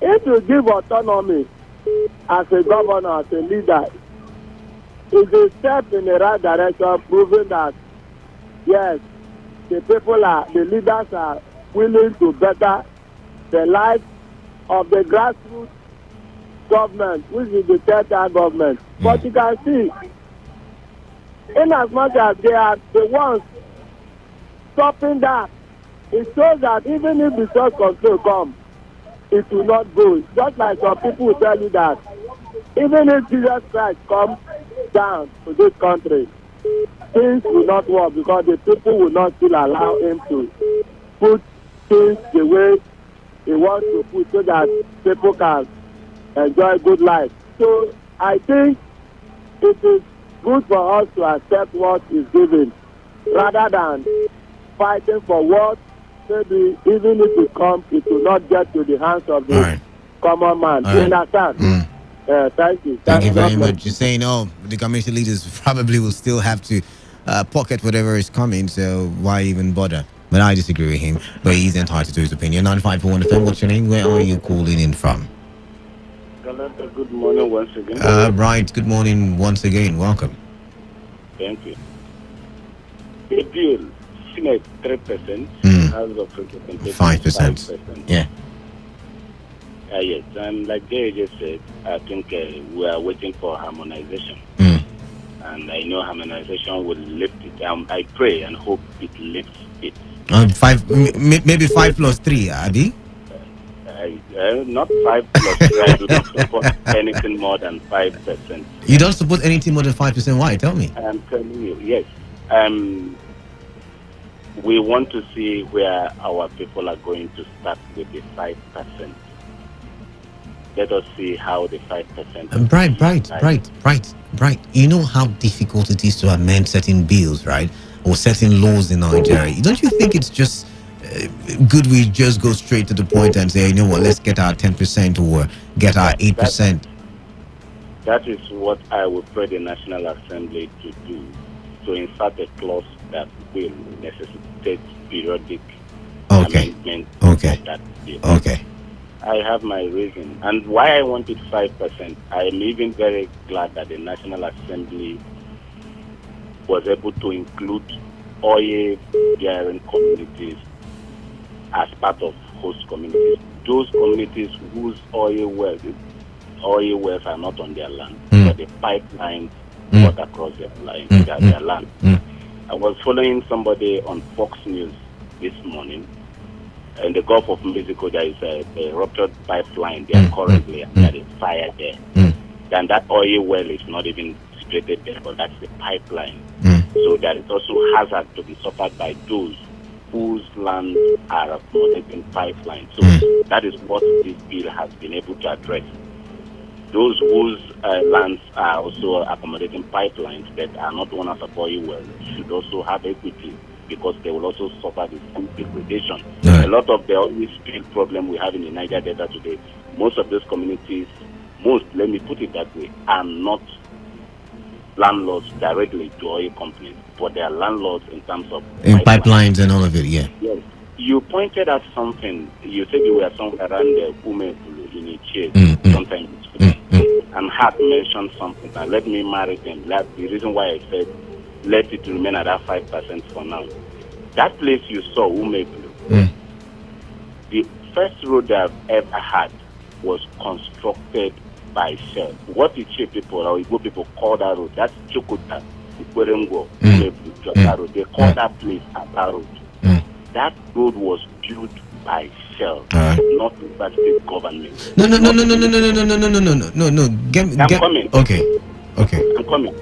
That road, the first time it was built, the first time it was started, was by Shell as their corporate social responsibility. I am from Ososo. Okay. There is a nearby community, so they have 2 oil wells. The first time myself as an individual saw a third road was when Shell. No, Mr. Bright, I get where you're going. No, I get where you're going with this, but you see, the conversation did not even bring the oil companies into the mix. Now, what I am saying is, these communities are generating revenue for the country. That's where I'm coming from.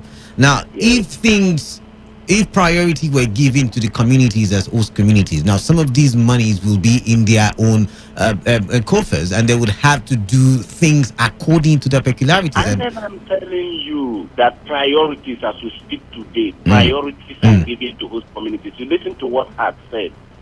The GMOUs took off those things Shell were doing. Okay. Shell was building, oil companies were building roads, they were building schools, they were building hospitals, they were giving waters before. And the communities came up and went into memorandum of understanding with them that they should put those social corporate responsibility money into communities' hands. Oh, I that see. They will be the one building them.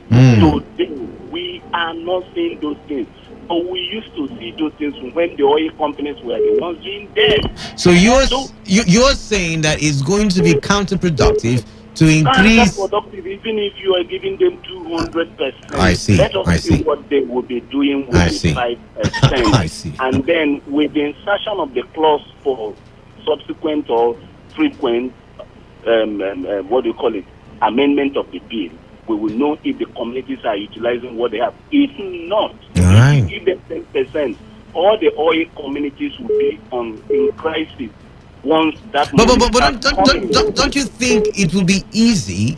I mean, with the companies, many people were not in the know of what the social corporate responsibility was for the oil companies. Many people did not know how much they were doling out to the community heads. Wait.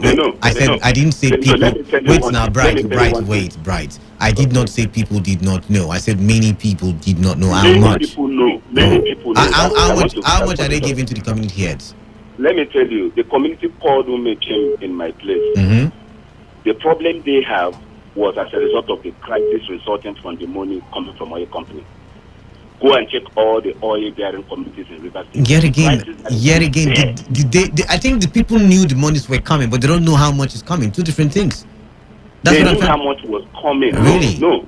Really? Those periods, those in charge of the money will tell you we got 5 naira. The other persons will say, no, what we got, what you are getting is more than 5 naira. Where are the rest? Those are the things that lead to the crisis. We have not been treating some of these issues. So, if you are voting this money, 10% okay, would have been okay for me. I'm speaking for myself. If these people had been, there is a landlord community in my place that have been able to electrify their community.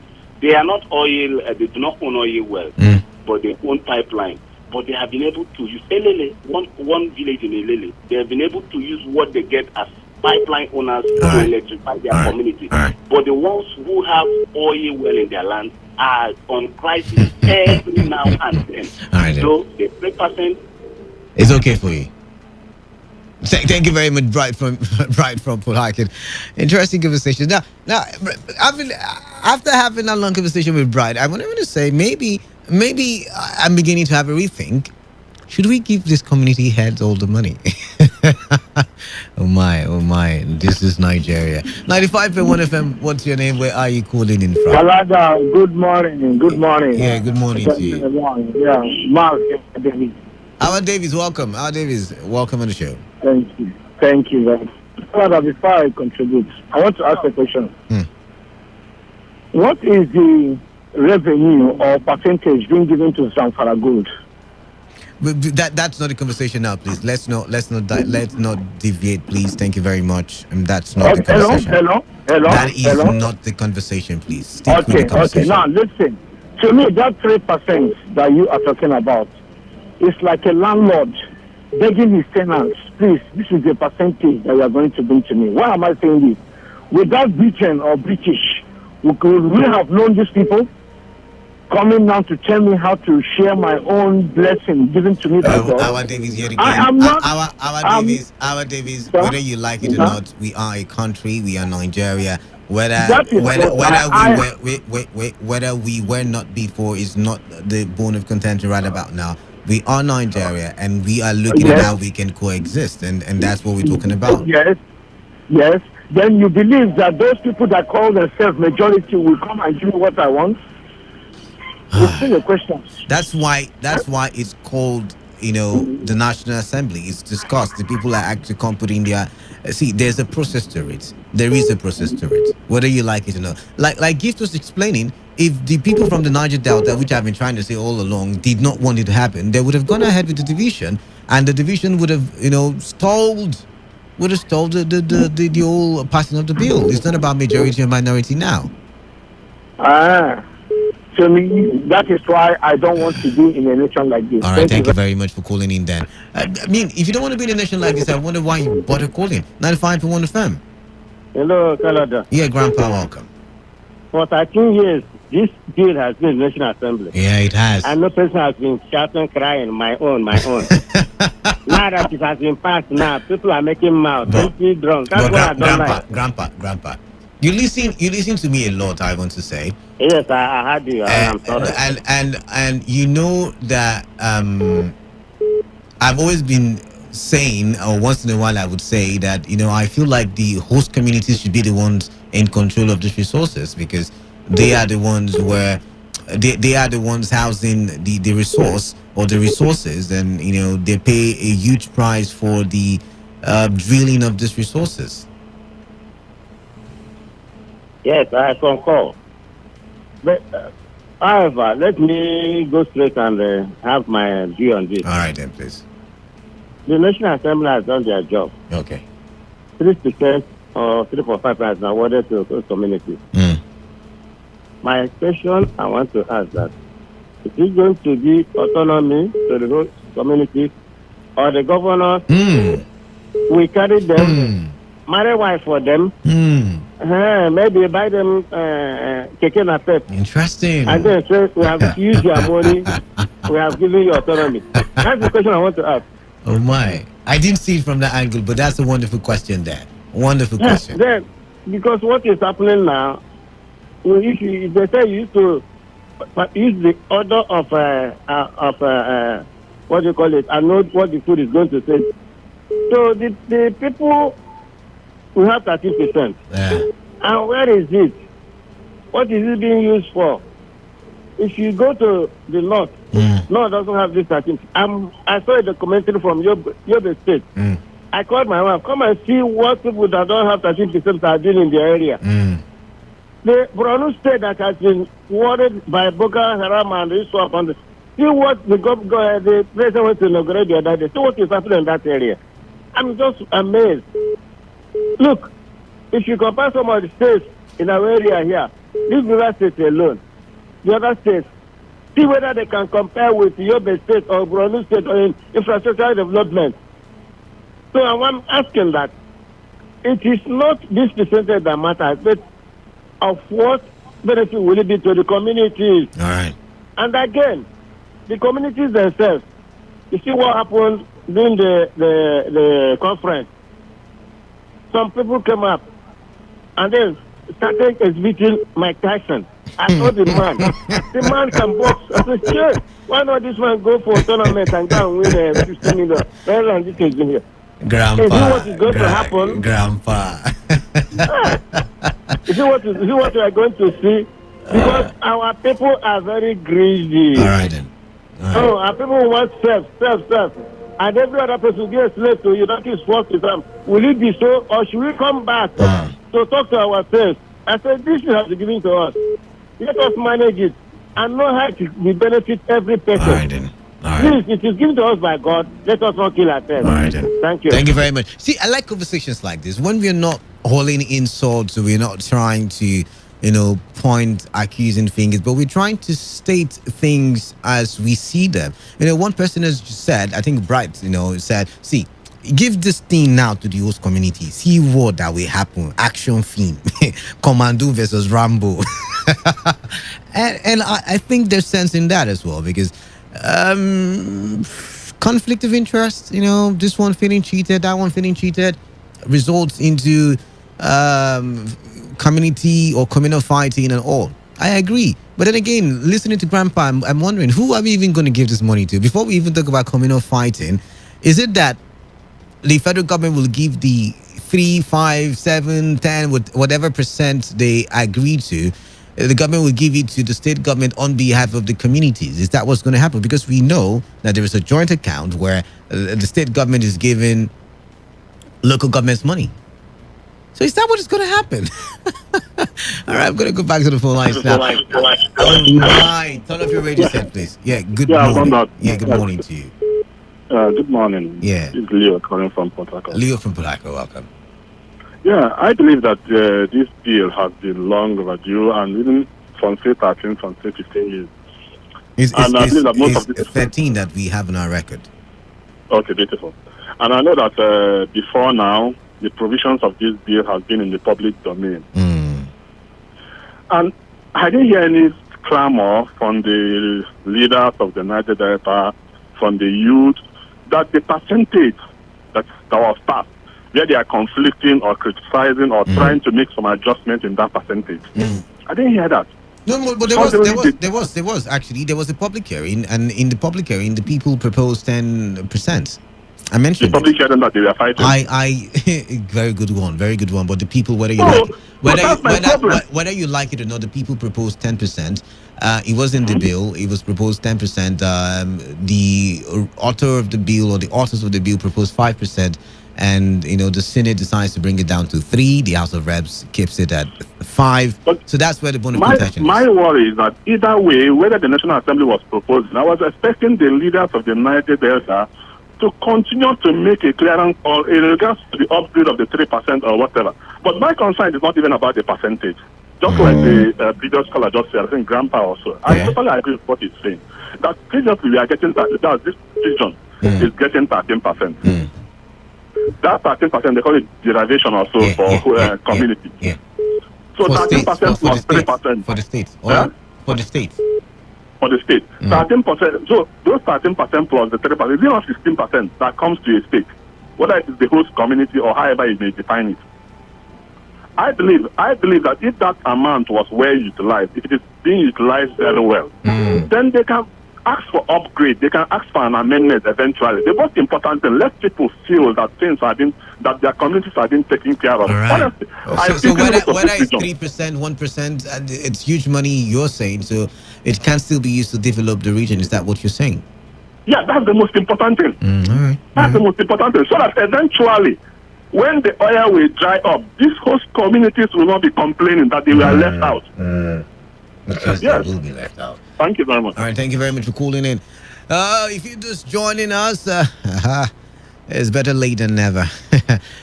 With looking at priorities, 30% of profits made from oil drilling will go to finding new places to drill oil, while 3% will be given to host communities. And we're saying, hey, is 3% enough? The proposed percentage was 5%, even though the stakeholders in the communities or the host communities have been saying, let's get 10%. Canada thinks 10% is fine. JJ thinks 5%, at most 7% is fine. Bright thinks 3% is fine. Grandpa thinks it doesn't really matter, just develop the place. I mean, who will the money go to, by the way? A lot of people have commented. What is your take on this very one? 95.1fm, what's your name? Where are you calling in from? Canada. Canada, it's me, Ikechi. Ikechi Waka. Yeah, my brother. It's very good. Let's commend the National Assembly because what I learned, the bill has been there for many years. Even if maybe it's not up to what we want. But they say when you appreciate someone that gives, you understand, I think it may give him more. It will open his hand more for you. Exactly. That's what I'm saying now. And the most important thing, like my brothers have said, what are we going to do? In fact, even before, you only this percentage, now 3%, is it only the benefits that is in this bill concerning the oil bearing community? We're not saying it's the only, but we decided to focus on it. I brought up a conversation and we decided to focus on that one. Yeah. Okay. Because I know that there's other benefits in that bill. That is so animal, so more than plenty enough. So with the other things and with this 3%, you understand? If at all we can make a proposal or we can agitate more so that they can increase it to 5. You understand? It will be more appreciated. But even if it didn't work out, with this, if you know what is 3%, just start with what is 3% inside. And now it is a community, it's not a local government, it's not a town. If the community is fine, like Dubai, is it bad? Yes, the community can even be 2 or 3 kings there. You know what is 3% inside? You know what I don't know whether the people will tell people what is that 3% inside what they are going to produce. It's so big. It's so big. But even if it's as small as it is now, because appreciate it and maybe cry for more. Thank you very much, Ikechi. And I think you have a point. Communities, some of them are very small, so maybe 3% will be enough for them, maybe. But let's look at some text messages. Good morning, Canada. Please, will this PIB create job for the people in National Oil? It is a very vital thing. If not, what is the need for it? I guess they're supposed to make employment this year. My name is Fifango from Port Harcourt. Thank you. Fifango, we want to believe that if the sector is sanitized and working the way it should, I mean, we have refineries, we have, then sure, jobs will be created. I always say that let me read this very one first before I read this out. Okay, I'm sorry, I would have to skip this it's tribal in nature, so I'm going to skip it. This one says National Assembly is advised to rectify the percentage meant for host communities to 10% to avert possible unforeseeable palaver in the Niger Delta. From Festus Digbani. Festus, there will be no palaver in Jesus' name. Somebody say amen. All right, 95.1 FM, what's your name? Where are you calling in from? Yeah, Canada. Just JJ, you had your time. Yes. Okay, your 30 seconds. Do you know? Yeah. Yeah. Do you know element? Yes, I do. Do you know that Indorama gave them 7% of their shares? That amounts to almost 5.something billion every year. Okay. When was the last time you visited element? I visited not so long ago. One man is taking the whole money, just not even the whole LML, just 7 communities, getting more than 4 billion naira every year. Yeah, there's nothing to show for it. What are we talking now? Let's start from what we have right now and see how to improve on it. Thank you very much. Decide to do well. Thank you. Thank you very much. 4 seconds into your 30 seconds you asked for. I'm going to take this sort of call. 95.1 FM. What's your name? My brother. A lot of airs on the show this morning. Good morning to you. Thank you. Thank you. Your name is Mazi Clifford. Is that what you said? Ike God, Ike Watuku, Ike Watineke. Okay. Watineke goes. My brother. Yes, welcome. I'm very happy that that deal has been passed. Okay. And I order Mr. President to sign it into law. All right.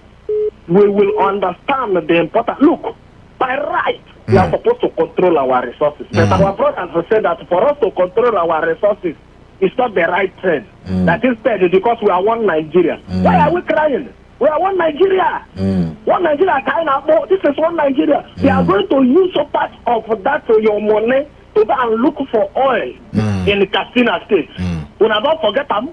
That's that they are not even thinking of that. They are going to use your money to drill oil on a dry land that is no oil. Instead of that, use that money and produce something for your state, for your community. We're not very, in fact, they can do best. And they don't give them anything. All right. I could keep my eye up. All right, thank you very much there, Ikewanchuku. We've got to go. It's been a wonderful time with you. Let's do this again. Next week, Saturday, remember, conversations will start from 6 a.m. and will culminate by 12 p.m. Of course, I'll be here, God willing, to bring you the conversations necessary for national development. But up until then, keep listening to Today 95.1 FM because you can still catch me in the studio Monday to Friday. Today 95.1 FM it is.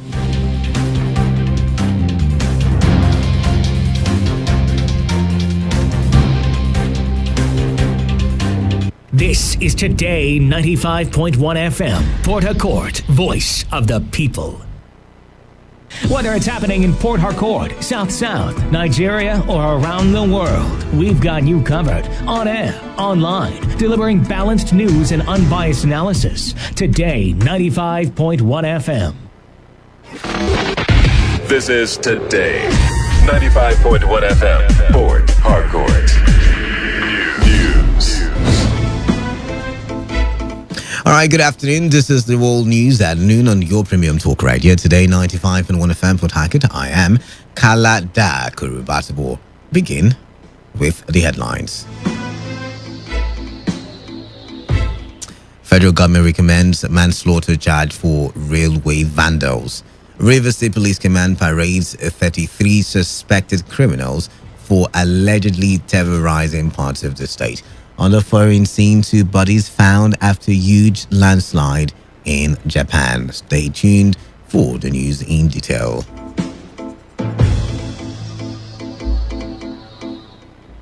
The federal government is set to go hard on railway vandals as it has recommended charging the culprits for manslaughter.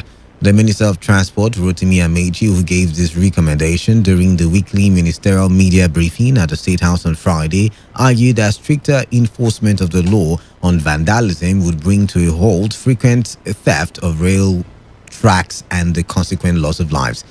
Meanwhile, the Transport Minister further announced that Nigeria and China have signed a contract to locally manufacture train coaches in 5 years. He said an agreement has also been signed for the Chinese to build a factory that will be commissioned by December 2021, as well as a university in Daura, Katsina State, to help localize railway technology. The leader of the indigenous people of Biafra, Nnamdi Kanu, has been granted access to meet with his lawyer, Ifeanyi Ejiofor. Counsel to IPOB leader made this known in a tweet on Friday. They had earlier been a complaint by IPOB that Nnamdi Kanu was denied access to his lawyer before trial on Tuesday. Kanu, who is facing an 11-count charge of treason, treasonable felony, terrorism, and illegal possession of firearms, among others, jumped bail in 2017 and left the country. He was rearraigned before a federal high court in Abuja on Tuesday and ordered to be remanded in the custody of the DSS, while the case was adjourned till July 26 and July 27. The National Human Rights Commission has advocated for the amendment of necessary legislation to provide for the treatment and rehabilitation of drug users, as well as the adoption of non-custodial measures for appropriate cases in order to avoid human rights violations. Executive Secretary of the Commission, Tony Ojukwu, at a side event on Friday, observed that the availability and high consumption of drugs in some parts of Nigeria has exposed the young people who constitute a significant portion of the country's population to health challenges. The Human Rights Boss believes that addressing inequalities through targeted anti-poverty programs is key to achieving a reduction in drug use and abuse. Commuters on the Berger axis of the Lagos-Ibadan Expressway suffered delay as security operatives stopped passenger vehicles in search of Yoruba Nation agitators. The report says security operatives also barricaded the expressway, limiting the number of vehicles that could gain access to Lagos. The Department of State Service had declared the leader of Yoruba Nation agitator Sunday Igboho wanted after a raid at his home earlier this week. Professor Georgiel Owunari has been announced as the new Vice Chancellor of the University of Port Harcourt. The announcement was made on Friday by the Chairman of the Governing Council of the University of Port Harcourt, Senator Andrew Uchendu. Senator Uchendu said Owunari emerged out of 12 other contenders for the top job at the university. I want to assure all of you that we meticulously comply with the full provisions of the Act on the selection of the Vice Chancellor of the University of Port Harcourt, an alumni of this university. After interviewing about 12 of them, we found 3 of them appointable. For the first time in my life, I've received the delegation of the powers of the President to act on his behalf. On behalf of the President, I want to announce to all of us that the Council of the University of Port Harcourt has considered the report of the Joint Selection Board and approved the appointment of Professor Georgiel Owunari as the ninth Vice Chancellor of the University of Port Harcourt. On his part, the new VC, Professor Owunari, promised to run an all-inclusive administration. I want to assure the Council that, by the grace of God, I will run an all-inclusive government, utilizing the abundant human resources in this university. I will work as a team with all the principal officers to move this university to lofty heights. First line of action is to look at what is on ground so that we'll build on it. Before, we've gotten up to 6th position on the ranking of Nigerian universities. My aim is to strive to make sure we surpass that 6th position and become top 5 in Nigeria, probably top 10 in Africa, and probably top 100 in the world. I'm even using this opportunity to call on all those who contested with me that please they should come. Let us all work together. I know they have lofty ideas. Let them come on board. Let's work together. Inclusive governance means everybody will be carried along. There is no we and them. We're all one as a university. Today FM, Stella Sasongo reports that the new VC has been issued with his new appointment letter. The River State Council of the Nigeria Civil Service Union has rejected the Contributory Healthcare Protection Bill recently signed into law by the state governor Yesamike. The law christened Contributory Health Protection Program law provides a platform for residents and people of the state who want health insurance to participate in the health scheme. Speaking in an interview with Today FM's Chinede Una, the state chairman of the Nigeria Civil Service Union, Chuks Osuma, announced his union's rejection of the law. Osuma noted that his union has always been against the bill due to workers' past experiences with government on similar schemes. Environmentally, Nigeria Civil Service Union we rejected it due to the failure of other contributory laws that has been signed. Even before this administration, we had the social insurance bill that was signed. Nothing came out of it. Even the federal mortgage issue, which I'm part of it, up to now nobody has been given a house. The other states has benefited at least 1 million naira for renovation and all that. Rivers State we've not gotten anything. So if they've gone ahead to sign the contributory health insurance scheme, I will stand here to tell you that the Nigeria Civil Service Union is not part of it. On her part, the state chairman of the Nigeria Labour Congress, Beatrice Utubo, said our union is still studying the law and will not hesitate to seek redress if it does not favor the workers. Yes, it has been passed. We are still studying the bill, and of course, if we look at it, and because we went there, we made our position. We are not saying we are absolutely against it. No, say no more. But if we go and look at it, and what is passed is against the workers' interest, of course, we would seek redress in the appropriate quarters. River State Governor Nyesom Wike has approved a grant of 200 million naira for the State Ministry of Social Welfare and Rehabilitation. The governor announced the approval at the commissioning ceremony of the reconstructed State Rehabilitation Center in Irebe, Obiakpo local government area of the state on Friday. The governor said the grant is aimed at ensuring the smooth running of the center by the ministry. He warned against excuses from the Commissioner of Social Welfare, whose job, he said, will be on the line if the center fails to work optimally. And for the Commissioner of Social Welfare, for what I've seen here today, I'll give you a grant to make sure, it's run every. I'm not going to wait for a budget from my own office. We'll give you money. We keep here the way the standard is supposed to be. The standard is supposed to be. I don't want to hear there's no light. I don't want to hear there's no food. Oh, you made a memo to the governor. You did this to the governor. I don't want to hear. So we'll give you a grant of 200 million naira to make sure the less privileged people get all they can get. Give them the support. I don't want to hear they lack food. I don't want to hear, the doctors are not here. I don't want, they are sick. Many people are dying. I don't want to hear that. I don't want to hear it. So please give them all the necessary support. If I hear one day police came here, this one came here, that they didn't have money, there was no light. Of course, their job is online. The governor also noted that any government that does not take care of the less privileged is bound to fail. Building roads alone is not enough.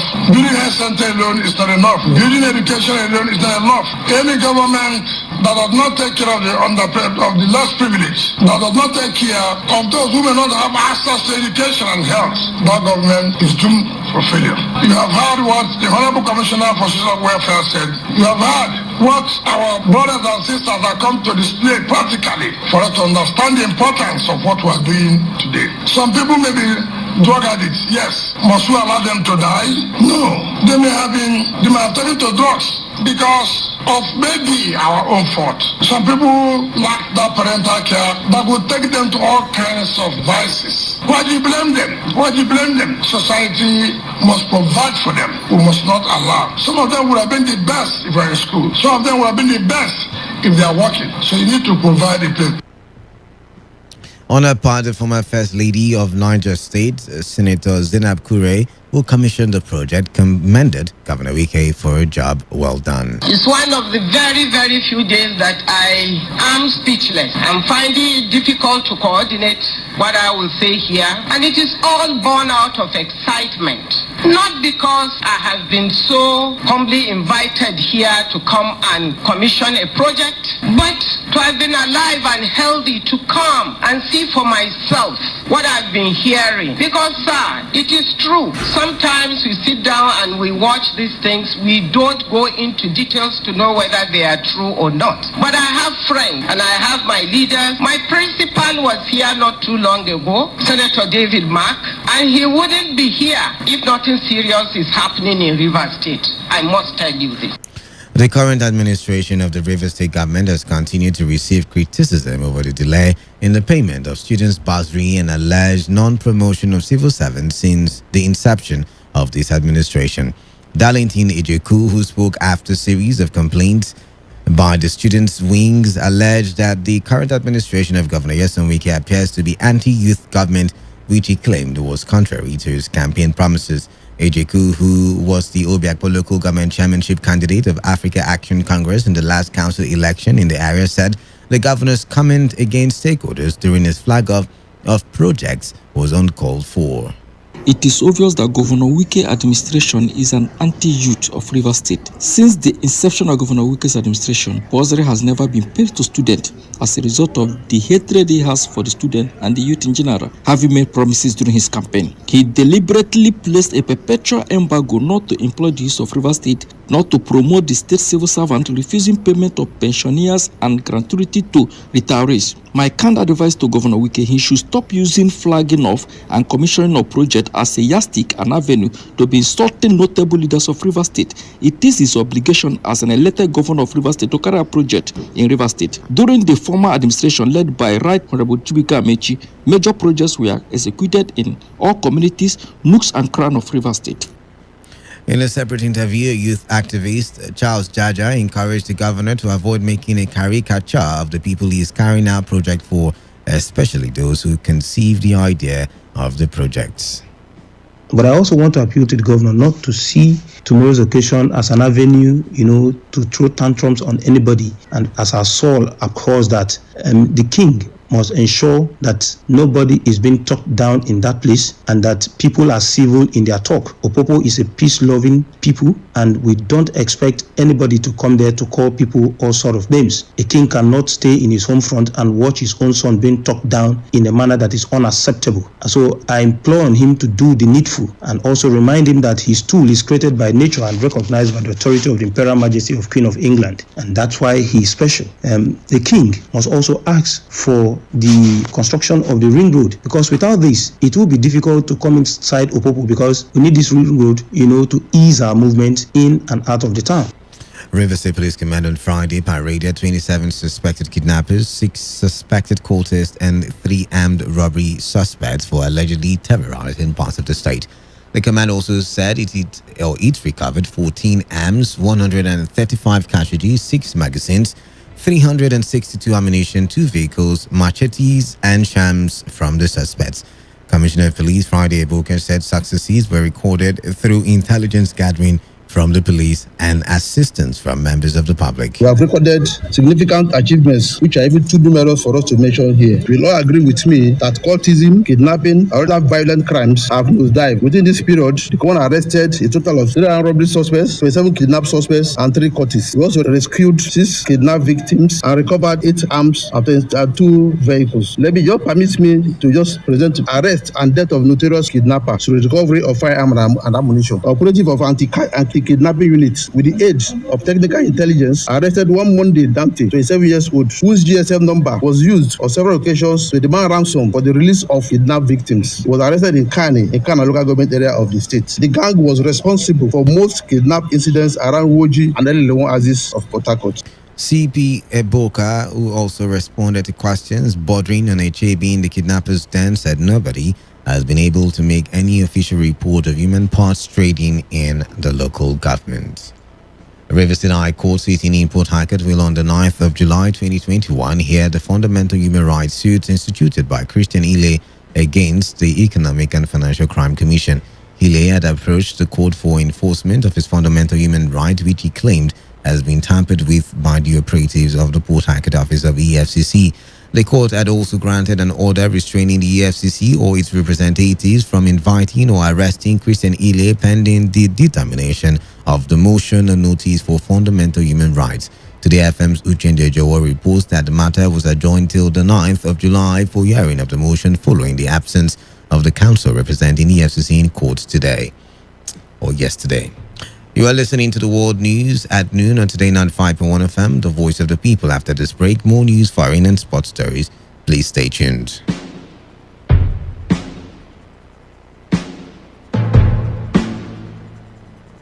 Every day, every hour, when the big stories break, depend on our 24-hour news team to bring you the latest. Today, 95.1 FM. 95.1 FM, voice of the people. And we're back.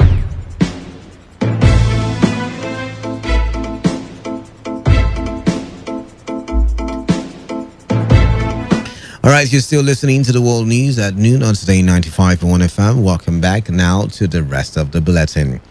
The 6th Division of the Nigerian Army, Port Harcourt, says it has extended its ongoing annual range classification training in Rivers State to July 10. The division spokesman, Lieutenant Colonel Charles Ekocha, made this known in a statement where he said the shooting practice, which commenced on June 13, was earlier scheduled to end on June 27, but had to be extended by 2 weeks. Ekocha said the exercise is being conducted at the Army shooting range in Elele, Ikwere local government area of the state, and urged members of the public, particularly residents of Elele community and environs, to keep away from the general shooting area. The statement also advised the residents of the areas not to panic on hearing sounds of gunshots and movements of troops in the area, saying the exercise is aimed at improving proficiency of troops on the use of firearms. Drivers Welfare Club of Nigeria has lamented over the continuous multiple taxation and intimidation of its members in Rivers State. Speaking during the inauguration of the newly created Bori chapter in Kana local government area, the Vice Chairman Victor Okire called on the new sworn-in executives to assist security agencies in curbing the trend of one chance along the Eleme-Bori axis. Our aim and objective is to make sure that no drivers will be victimized anymore and no more intimidation, neither by excess sensitization. Our own is to make sure that you bring peace and harmony among all the drivers in the state.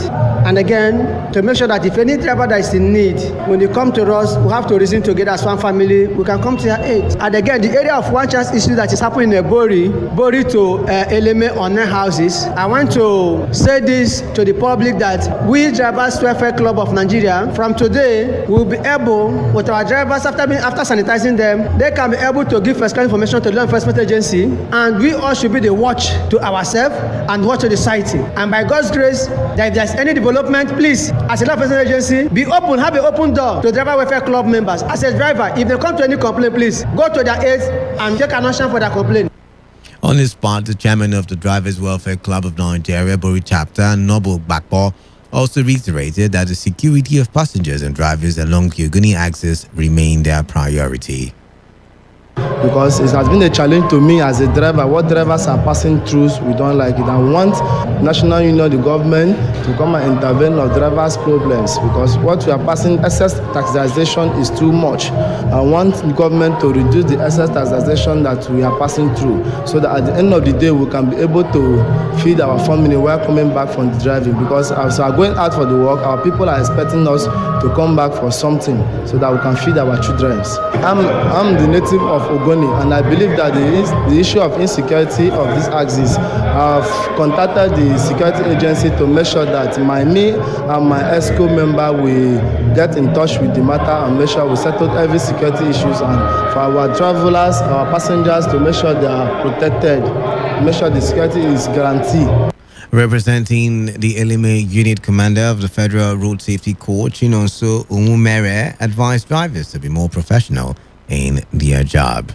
On the foreign scene now, 2 bodies were found after a huge landslide at a resort town in central Japan swept away homes today following days of heavy rain, with around 20 people still missing. Television footage showed a torrent of mud destroying buildings as it crashed down a hillside in southwest of Tokyo, sending people fleeing as it buried part of a road. Prime Minister Yoshihide Suga said emergency services and the military had launched rescue and evacuation missions, warning that more downpours were forecast.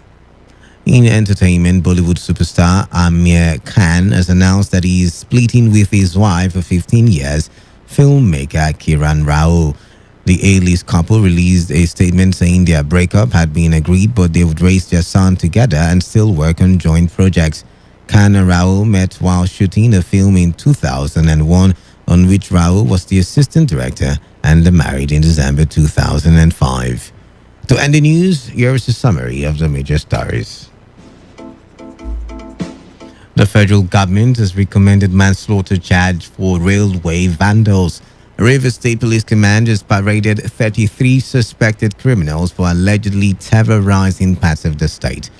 On the foreign scene, you heard that 2 bodies were found after a huge landslide in Japan.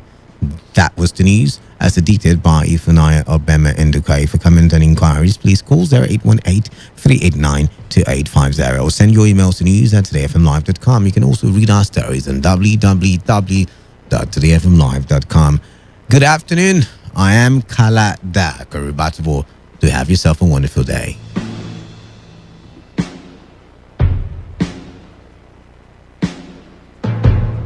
Today's news, today's entertainment, today's sports, today's issues, today on Today.